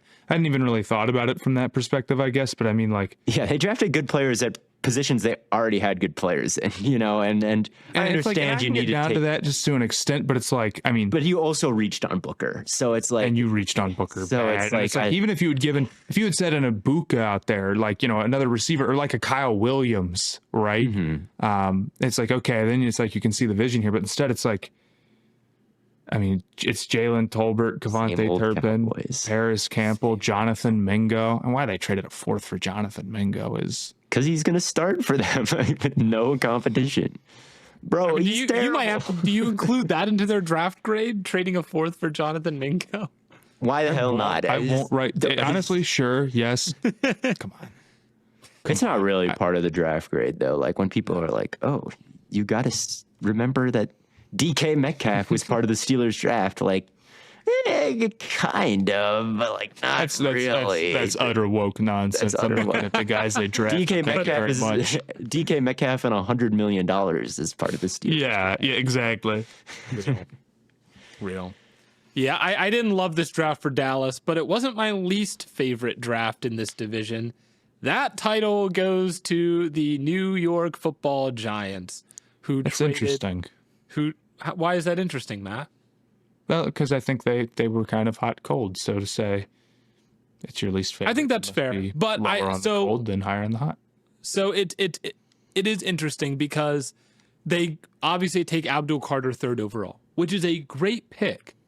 But my problem with grading, with like that potentially weighing out the badness of the Jackson Dart pick, is that the Carter pick was such a given. Like, I can totally get behind that. Like, do you give the Titans an A+ because they got like a great quarterback prospect and nobody else could because they had the number 1 over? It's like, not really. They didn't really count. I mean, they could have traded out and not taken a great prospect like right? But but like, you don't get props for just like doing the thing. Like, if he had fallen and someone had taken I can see your perspective there for sure. I do still look, it's easy to get excited about the Giants defensive line, right? Yes. Burns and Carter and Alexander in the 3rd. I mean, next to a Dexter Lawrence, who's going to take up, a lot of pressure himself, a lot of guys himself. It's like, okay, that pass rush could get pretty spooky if everything like kind of goes that way. The issue is that like I can only grade this draft so high because I just really don't like Jackson Dart. I'm just really not that high on him. And I've thought about it, you know, because like he went in the first round and it's like if that happened and like a lot of other people had him as like quarterback. It wasn't like this was just the Giants thinking this or whatever, right? But at the end of the day, I think you've got a lot of work to do with him playing under center and going through reads. And I just don't think he's like toolsy enough. Like he doesn't have a terrible arm and he can run pretty well, but like this isn't like Milroe or anything. And I'm not saying he's quite a Milroe level guy or whatever, but to trade up and then also take him with a first, it's just too rich for my blood. He could have easily gone in the third and I wouldn't have blinked an eye, honestly. That's kind of my thought on it. And even if, you know, the Alexander pick was good value and Scatabo is a fun pick and Mbao in the fifth was pretty crazy, I probably still look at this draft as a B because not only did you, I think, overpay for a quarterback prospect that I just don't think has enough positive traits for me to be quite that high on, but also, like, if you're bad next year, you probably paid too much for Dart to move on. So this is kind of what you're doing at QB for the next 2 to 3 years, and I think there's just kind of a ceiling on him, or it's going to be pretty tough to reach like, you know, above average QB play. The Dart move is one where, like, if he's really bad this year, because like he probably won't start this year. No, because you think he'll sit the entire year? He might play at some point, but like it's gonna be Russ week 1, and then after, I mean, if Russ isn't bad, that good, like if Russ is bad, they're just gonna put Jameis in if they don't feel like Dart is ready. Yeah, I see. Here's the thing. I think that Dart won't play enough where you could possibly move on. And also, like, let's see him before we even talk about that. And I don't think the Giants will be, like, the worst team in the NFL, which is where you'd I don't need to see him, man. I mean, crazy things have happened. Although even other guys that we were maybe not that high on, like Bo Nix, I think were better prospects than Dart. Easily. Pretty easily. I would have taken the 6 quarterbacks that were taken immediately after Dart over him. Shuck, Milroe, Gabriel, Sanders, McCord, and Howard. I don't know about McCord and Howard, and then, but I agree. Like third round is where Dart goes, and he went first, and they traded up for him, and that's a hard thing to look past. There's just not that much I like about Dart's game, and I really do think it's going to be a struggle to go from the Ole Miss offense to the NFL, and I just don't think his physical profile makes that gamble necessarily worth it. I think this is the most clear case outside of maybe the Falcons of a team just falling in love with one player and doing something reckless to go get him to save their jobs. It just didn't seem like the type of process that goes well in the draft. So yeah, that pick was bad. I did like the rest of their draft though. I mean, Carter, whether you think it was a layup to take him or not, they did get him and he's good. One of the tier 1 prospects. And like they don't have a complete NPC next to Dexter Lawrence anymore, which, you know, I talked about maybe they could do something like that in the first round because their defensive tackles outside of him are so bad. I think Darius Alexander has really good technique in the run game. Third round, definitely where he should go. He might also be kind of an NPC, I guess, in the league. Like, I don't think his pass rushing juice is that crazy to where he's going to be any kind of superstar, but I think he can hold up and give you a little bit of juice with some of the hand fighting and placement and leverage that he plays with. So he can shore up that spot.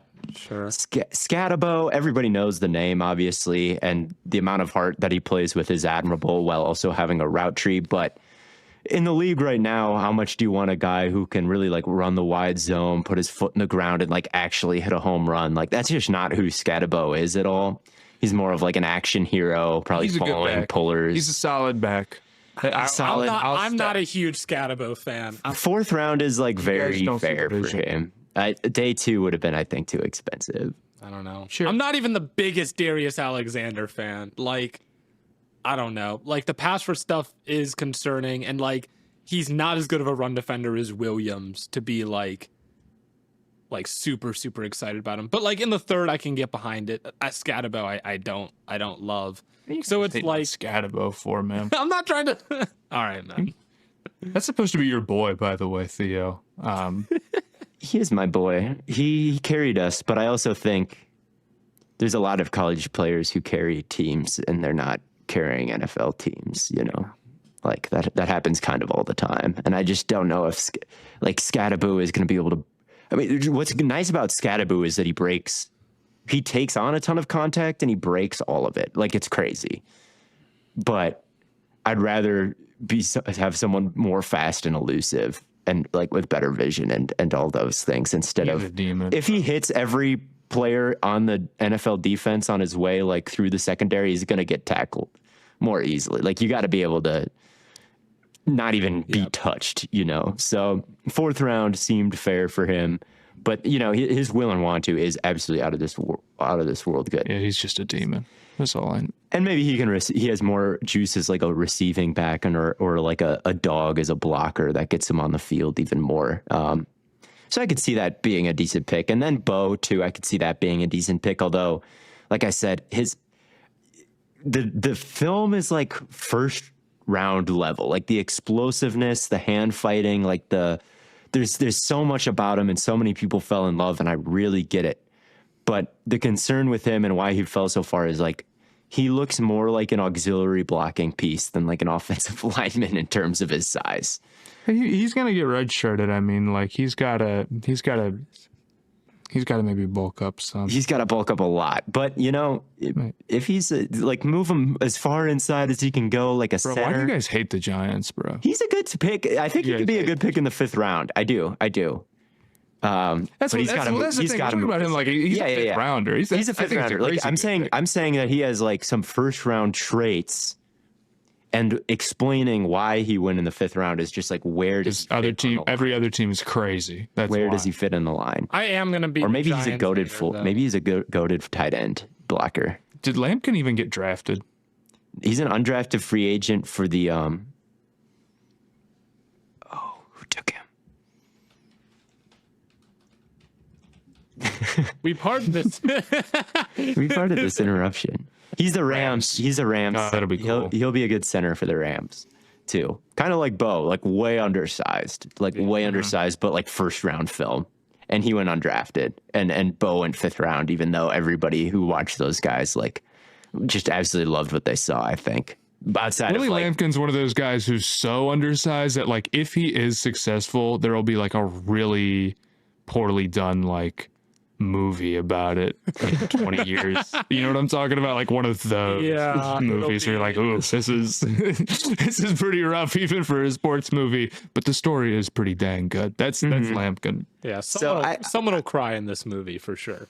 We'll see if Bo, like, if he finds a home, that will be a home run. It's just like, where does he go? Because like, even if he's a center and the arm length concerns get a little mitigated or size concerns, like he'd be lining up against Dexter Lawrence every day in practice, you know, but could be such a cool piece in the iron game, sharpens like, iron. He's only going to get better practicing against Dexter Lawrence.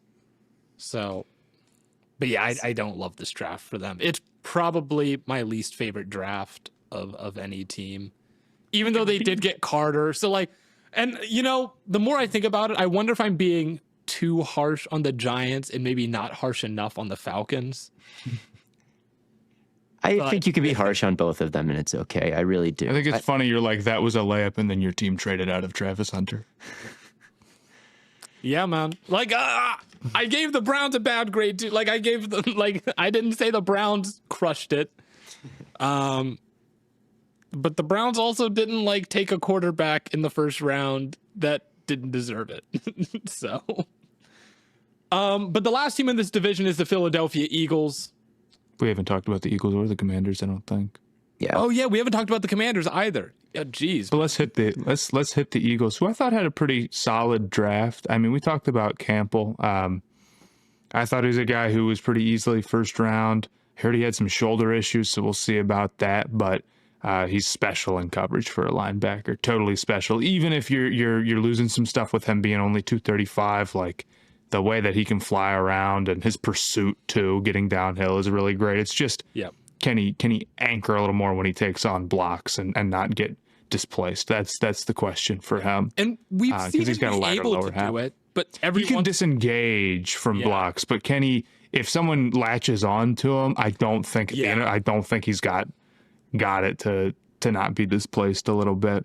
And then Makuba, I mean, I was sitting there. I swear to God, when I was sitting there watching that, I was like, the Eagles are about to take Makuba. This is about to be him, and it was. Okay, LeBron. I think he makes perfect sense for like a Fangio defense. I think he's like an athletic ball hawk who's got great instincts. To me, he's got all like the key traits where it's like, okay, you see, this is all going to line up really well, and he's going to be somebody who can make plays in that secondary, and a secondary that already has like a number of guys who can really make plays. I'm starting to get pretty excited about that. And Campbell's not a lot of dudes who are going to be able to make plays in coverage. So I like their two main picks. I thought that not only were they good value, but now it's like there's sort of a new, I don't want to say like a new fold to the Eagles necessarily, but like kind of like it's like, okay, they've got a lot of dudes you've got to avoid throwing around, right? So I'm going to be interested to see how that plays out, because I think both these guys could get on the field a lot and early. And Campbell doesn't need to be great at disengaging blocks because they've got so many good defensive linemen. He's just going to be able to shoot gaps. It's definitely easier. Right. It's definitely easier when you got the guys they got up front. Yeah. Yeah, it's just tough for them to miss. Like, they take Cameron Williams, the tackle from Texas, and he, like, watching Banks and him on the other side, like, he stands out with how bad he is, right? But then he goes to Stoutland, and it's like, well, you just can't miss because he's got traits and, like, he's also a guy who's, got a red shirt for a while or whatever. Yeah, so it's like they take these offensive linemen who are like bad, and they're still wins for the Eagles just because they got the tools and they have somebody who can develop them. Exactly. And that's just how this whole draft feels for them. Is like, man, Ty Robinson, he'll probably be a beast. That bad, but like in the 6th round, you're like, okay, even bad at a draft pick for some teams, but for the Eagles, it's like, yeah, they take this UDFA talent with tools, and it's like maybe they could turn him into something. The Boston College center was good, like probably the second best center in the draft after the Georgia guy that I liked that the Patriots got. So Wilson. So yeah, just a killer draft for them. Love the first 2 picks. Let's move on to the Commanders. Washington, they took Josh Connerly in the 1st, Trey Amos in the 2nd, and then they didn't have a 3rd. They took Jalen Lane in the 4th, UCLA linebacker Kane Medrano in the 6th, and then Ja'Cory Krosky-Merritt, Arizona running back, in the 7th round. Krosky-Merritt is the dude who he like lost his eligibility in the middle of the year, right? He had like he had like kind of a weird season, I think, but I think he's a pretty strong, like, just bursty guy. So that was interesting. I mean, I think most of the draft here is their first couple of picks. Connerly, I think, is a solid pick where they got him. Mm-hmm. I think he moves well, but I think the play strength is a question. We've talked about him a good amount here over the last few episodes, so I don't want to harp on it too long. But locking down, hopefully more offensive line help for Jaden Daniels, probably a good investment. And I think the value at where you got it is pretty solid. There's just not that many guys who can move that well. So we'll see. I think it might be a little rough early on. I think on top of just like him needing to gain strength, I think it's certainly something you're going to have to like to adjust to as well. But he's got the other tools. And then Amos, I really like at the bottom of the 2nd, actually. He maybe doesn't have like crazy recovery speed, I guess, but he's a very talented corner just in terms of like being physical and being able to mirror guys. To get him down here, I feel like is really great value. So I think they kind of had a solid draft. Yeah, I like Jalen Lane too. Just another really speedy athlete. Yeah, he is. So another speedy guy who can kind of win up the sideline for Daniels. A good replacement for he's the guy they lost to Jacksonville. Was that Diami Brown? Yeah, Diami Brown. I think it was fine to let him walk, not pay him $10 million and take a guy like Lane. Yeah. Even though Brown was one of the more efficient deep threats in the league last year, and he did make a sweet catch in the playoffs with his vision shielded. Like I think Lane can do all of those things. Like he's like he's a splash player. Like I don't know how consistent he's going to be, but as far as like when we think about wide receiver role players who are awesome in like 10 years, like maybe even more than that, like if we're 15 years, like it would not surprise me if Jalen Lane like lands in those conversations. I think he's kind of a sleeper pick. I wonder. I'm trying to. I know we're anti RAS pilled, but I wonder where he kind of ranked on that list, because I look at his testing numbers, and dude, he just feels like such a well-rounded, explosive athlete. Like to go, what was it? 4.34, 40-inch vert, 11-foot broad jump, the explosive 4.12 shuttle. Like, I mean, he's so broken. I'm 9.56.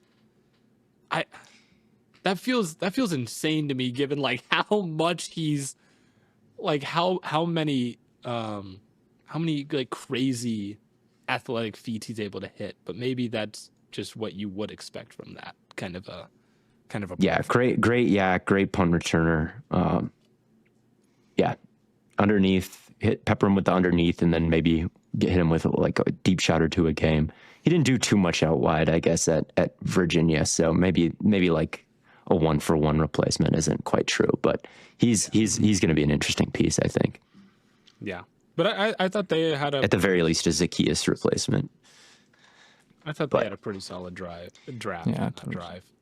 Yeah, they're a good organization now. All of a sudden, and they got that new stadium. Got the new stadium. They're making major moves. But on the up and up, they are. So that brings us to the final division here in the NFC. It's been a long episode here, but we're chugging along. Arizona Cardinals will start off for the NFC West. They took Walter Nolan, Will Johnson, love that pick, Jordan Birch, Cody Simon, not Simon, Denzel Burke, Hayden Connor, and Keaton Crawford. Matt raised eyebrows at the double Buckeyes, baby. I'm not as high on this draft as others, just because I'm not the world's biggest Will Johnson and Nolan fan, but they are extreme boomer bust guys. And if those two hit as their first two, it's going to be crazy. They're going to be in great shape. Yeah, I actually kind of agree. I wonder if you can get like, it's not just that like Nolan is kind of like too aggressive. It says he's just so like leany and it doesn't play like, with guys sort of out in space. I think sometimes in his pass rush, it's like, I feel like it's like really far, and he's a great run defender, and he's a guy that you can send on a lot of stunts, and he's a great athlete. So maybe I'm still too low on him, but like I see the vision, but he's also not like one of my guys, I guess, necessarily. Will Johnson also, like, I think he's really good downhill. I think he's got a very clear weakness, and on top of that, it sounds like his knee issue is like a big deal. He says he's healthy. He says he's healthy though. So before the draft, he didn't say, "Yeah, my knee's fucked. I'm done. Don't draft me." Hey, even after the draft, he said he was healthy and disappointed to fall. So yeah. So. I love the Cody Simon pick. I love Cody Simon. I think as a blitzer, he's really, really talented. And I think he's really high IQ player. Maybe the long speed's not great. Maybe the arms are a little short, but we don't care. He was a baller and a playmaker on a great Ohio State defense. Denzel Burke, really physical guy. I just don't think that like he's that much of a pro in coverage. He's grabby when he loses. He can be a little bit maybe tight in his change of direction or whatever. I understand wanting a guy who's, like gonna be a lot of good competition and physical, but I mean, there were games even this last year where it was like Denzel Burke is costing the Buckeyes, Well, yeah, the Oregon game I'll never forget it. He got crushed. He got crushed in that Oregon game. So, I thought this draft was okay. I thought it was okay. I see totally, it's very boomer bust with the top. It's good for I think the scheme that they want to run. I mean, Jonathan Gannon would probably love to stop sending a the most exotic blitz you've ever seen in your life every single snap to get back to more Eaglesy quarters, like in a 4-man rush type of stuff. And I think that Will Johnson kind of fits in that mold where he can play more on a rail. He can play with some preset depth, so his play speed isn't tested so much. He'll have good vision and can jump all these underneath things that he likes to jump. I mean, he's really good at that, like jumping. He's really, really good. He's really good at jumping a hitch. Like, that is his game. So in that kind of quartersy scheme, kind of like Brian Flores, right? He didn't have the craziest athletes to either sideline, right? It was Stephon Gilmore and who is the other starter? But I just remember being like, these aren't the craziest athletes out there, but they're smart and they can cause some havoc if they get a key on what the route concepts are. And Will Johnson is the same way. So I like the scheme that he fell into, even though I think the play speed concerns are very real. And then to do that and have your guys not get like cooked by double moves, you need juice up front, and that's what Nolan provides. So I think the draft makes sense, even though both of these guys are kind of like all or nothing in terms of the quality of their reps. Like Will Johnson has some of the great impactful reps of this draft, and then he has some of the worst. And then Nolan, it's kind of the same thing where it's like, wow, this guy is explosive. He has bend. His effort is off the charts, but he just doesn't really engage with guys, and he lets them get into his pads, and he can get blown off the ball in the run game. And it's like, well, how much is that going to be a negative? So again, boomer bust, but I thought that the plan made sense. With Johnson, it's not like they took him first round or anything like that, which I would have been concerned about. But I know you're not. I would have taken him first round. He's peak. Maybe he is. So, but that just makes the draft all that much better. You know, he fell to them in the second. They take him there. That makes him insane value. Though I'm not the biggest fan of the Nolan pick. So yeah. Birch, they also took from Oregon, who's huge, and he has some picture perfect sets like against the runs where he sets the edge. But he kind of reminds me a little bit of Darius Robinson, who they took last year, where it's like he's big and long arms, it sets the edge and all these things, inside out versatility, all these things. But like, how much juice does he really have rushing the passer, I guess? And like, how much width does he really have to hold up against double teams? And like, didn't they just take a guy exactly like this in the first round last year, and then he just didn't work out at all? And now they've already taken somebody exactly like us. So that one, I'm like, I don't know. Again, some people have the Cardinals as huge winners in this class because they had Johnson and is a top 10 player, and they didn't have Nolan too far behind him. And I'm not one of those guys, but yeah, I think their defense should be much improved next season. It's a B-tier draft for me. They got a really good player, I think, in Will Johnson, and they got a solid player in Nolan. But yeah, I can see the boomer bust stuff. But yeah. What about the LA Rams? How'd you guys feel about it? I almost wonder, is this a draft where you kind of have to say, well, the pedigree? Yeah, this is 100% one of those drafts. I mean, they fleeced the Falcons to start out with. So that's the first. They do get a big break where it's like, okay, well, now you have 2 firsts next year, and maybe you're looking for a QB next off season. You never know how much longer Stafford's going to be there, or when you want to take like the successor. So, I mean, and I think it's got a chance to be a pretty good quarterback. That's kind of thinking too far ahead. I thought they got a good deal with that move, and it could end up being a really big deal if the Falcons have like a tough season or whatever, like we talked about before, or it could just be all right if the Falcons kind of ball out. Outside of that, like Ferguson, I think can be a vertical threat, but is not somebody I'm like particularly high on. And Josiah Stewart was very productive in college, but I'm interested to see how it translates, I guess. I like the Stewart pick. It's tough because you're like, well, is he getting amplified by playing with Mason Graham and Kenneth Grant, or is he getting overshadowed by playing with Mason Graham and Kenneth Grant? I think that's kind of a double-edged sword you kind of have to play there. But I think he's a good player. He's really explosive coming off the edge. And you do kind of have to trust, like, the Rams have been really good at drafting defensive linemen and edge rushers, and they've been really good at developing those guys. So, like, to some extent, I'm also like, well, it'll probably work out for them. Yeah, that's the thing is like I thought Fisk would be a disaster trading up for him, and then they use him on all these stunts, and he just goes crazy. Like he had a great rookie year. Yeah. But yeah, I didn't think this was any kind of home run haul. In fact, it's hard to find guys who are going to be really positive starters for them anywhere. Like Ferguson wasn't one of my top ranked tight ends.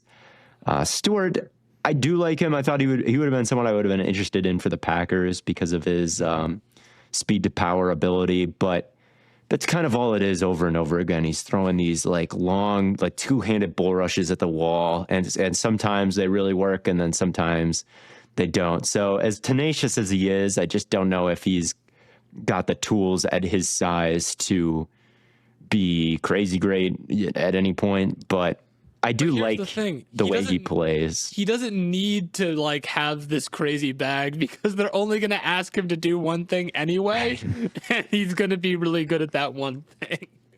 Yeah. He gets his hands inside with crazy play strength for how small he is, and he can move around in space to be a flat defender if you need him to be and dropping. So like he's a cool athlete. I do like him, but he does seem a bit one-dimensional to me.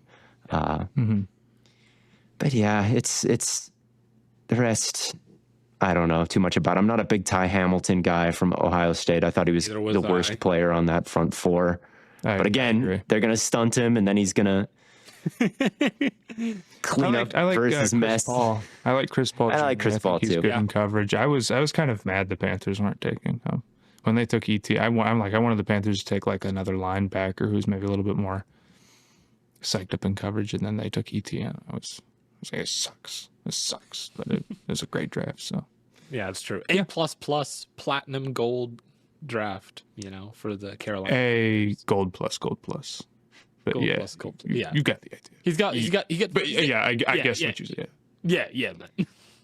What about the Seattle Seahawks? They take Graves Abel in the first, Nick Emenwari in the second. I don't love it, but I'm curious how you guys feel about it.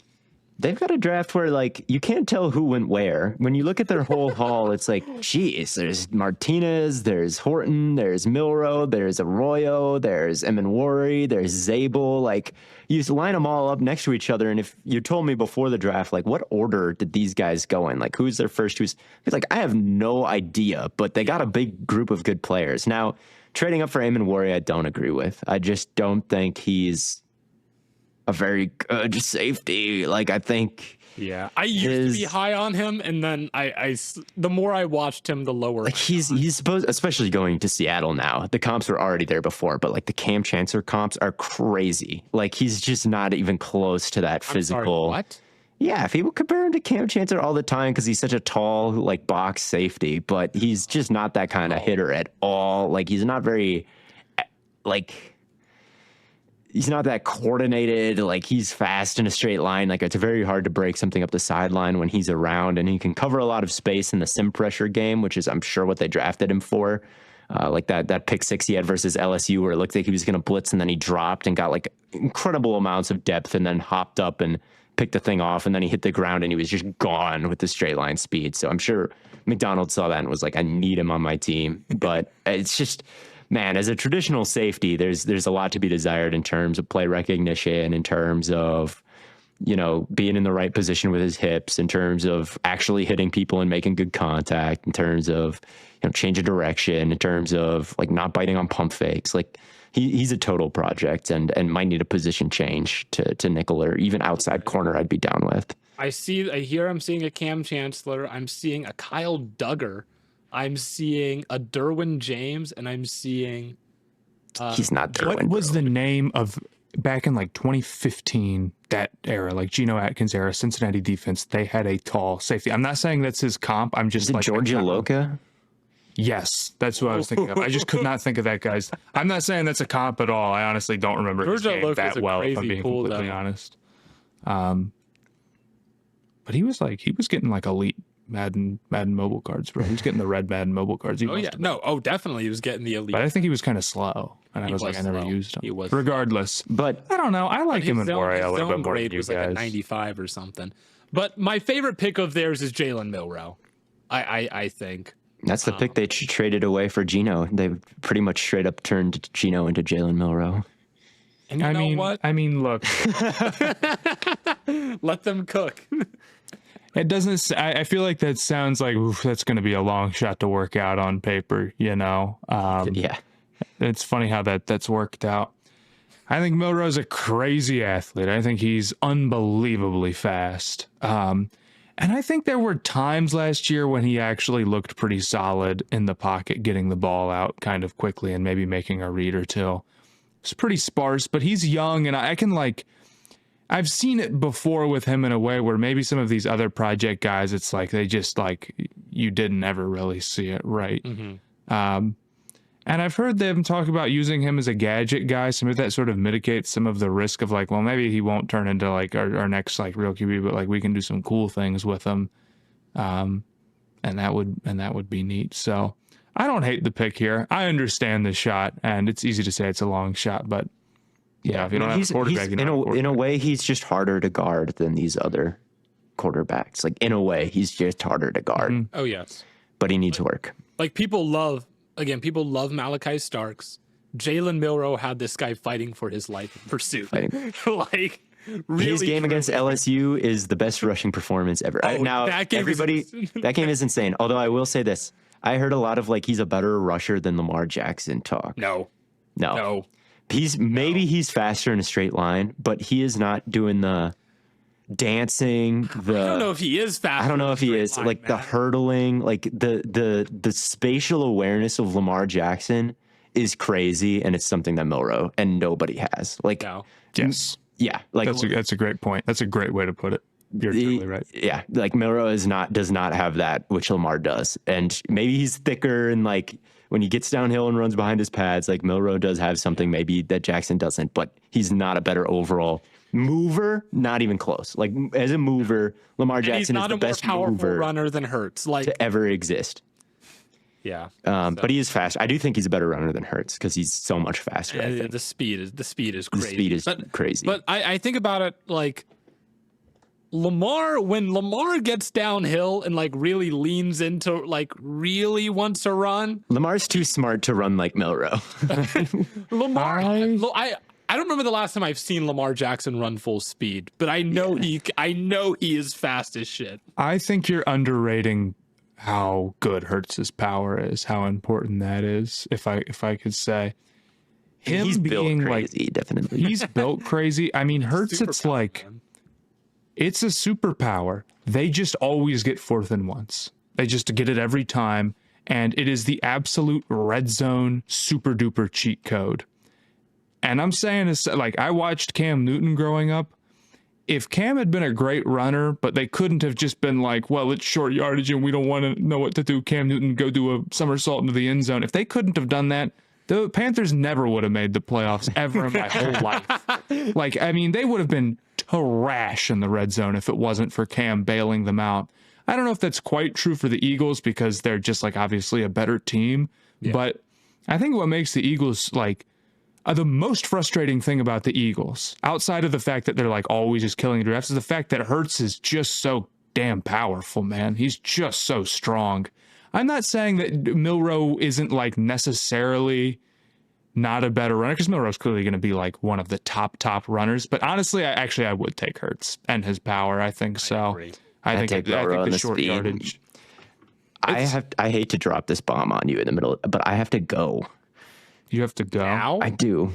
You might have to close out the 49ers without me. I said I'd speak to the Wisconsin Badgers sports analytics team at this time. All right. I'm sorry. Yeah, I pushed it as far as I possibly could. We'll take it from here, Theo. We'll take it from here. We got another 5 minutes anyway. Yeah. So without Theo Ash NFL, may his soul rest in peace. We will do the San Francisco 49ers here. Michael Williams in the first, Alfred Collins in the second, Nick Martin, Upton Stout, CJ West. I actually really like the CJ West pick in the fourth. Jordan Watkins, Jordan James, Marquez Siegel, Curtis, again, dude, I'm terrible with these names. Curtis Rourke, Connor Colby, and Junior Bergen. I think I got him. He was the quarterback for Indiana. They won the playoff run. Yes, that's right. But regardless, I thought the big thing, the big thing for the 49ers here is that they were bad. You know, they had their issues on the defensive line. They had their issues against the run.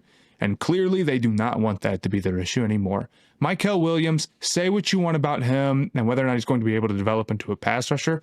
Won't lie, like, I totally understand if you think, like, I just don't know if it's going to come together, and at 11, like, you kind of need it to for that pick to be worth it.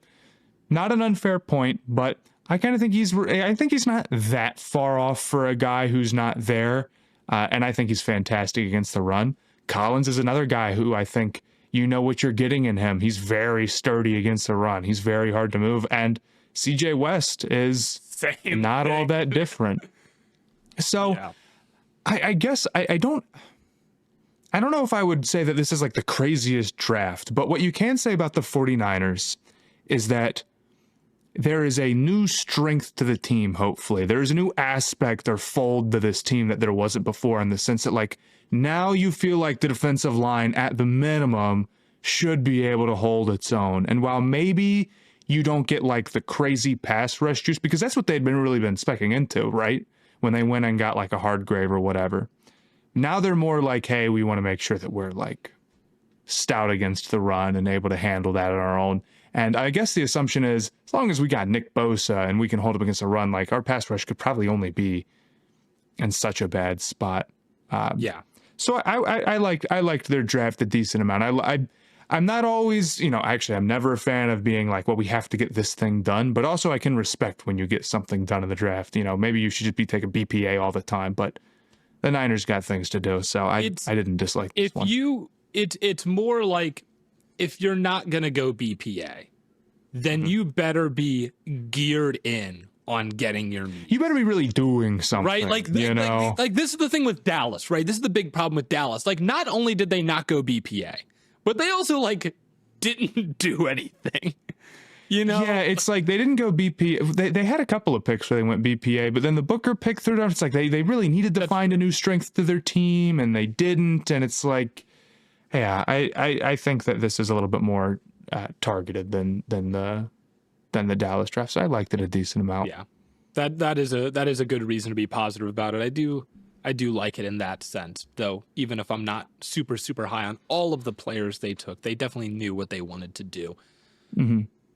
But that's all the teams we have. That's our full NFL draft recap, split between 2 episodes. And if you didn't see already, we posted a content calendar on Twitter and on Instagram so that you all will know exactly what is coming up in the future. So if you're not, I got the whole off season planned out already. Shout out Matthew Spawnhour.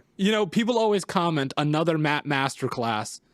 This truly was a Matt masterclass. In he literally sat down, he planned out our entire summer schedule. So we have I'm feeling pretty good about it. It gets bleak in the summer when, because we mostly do football.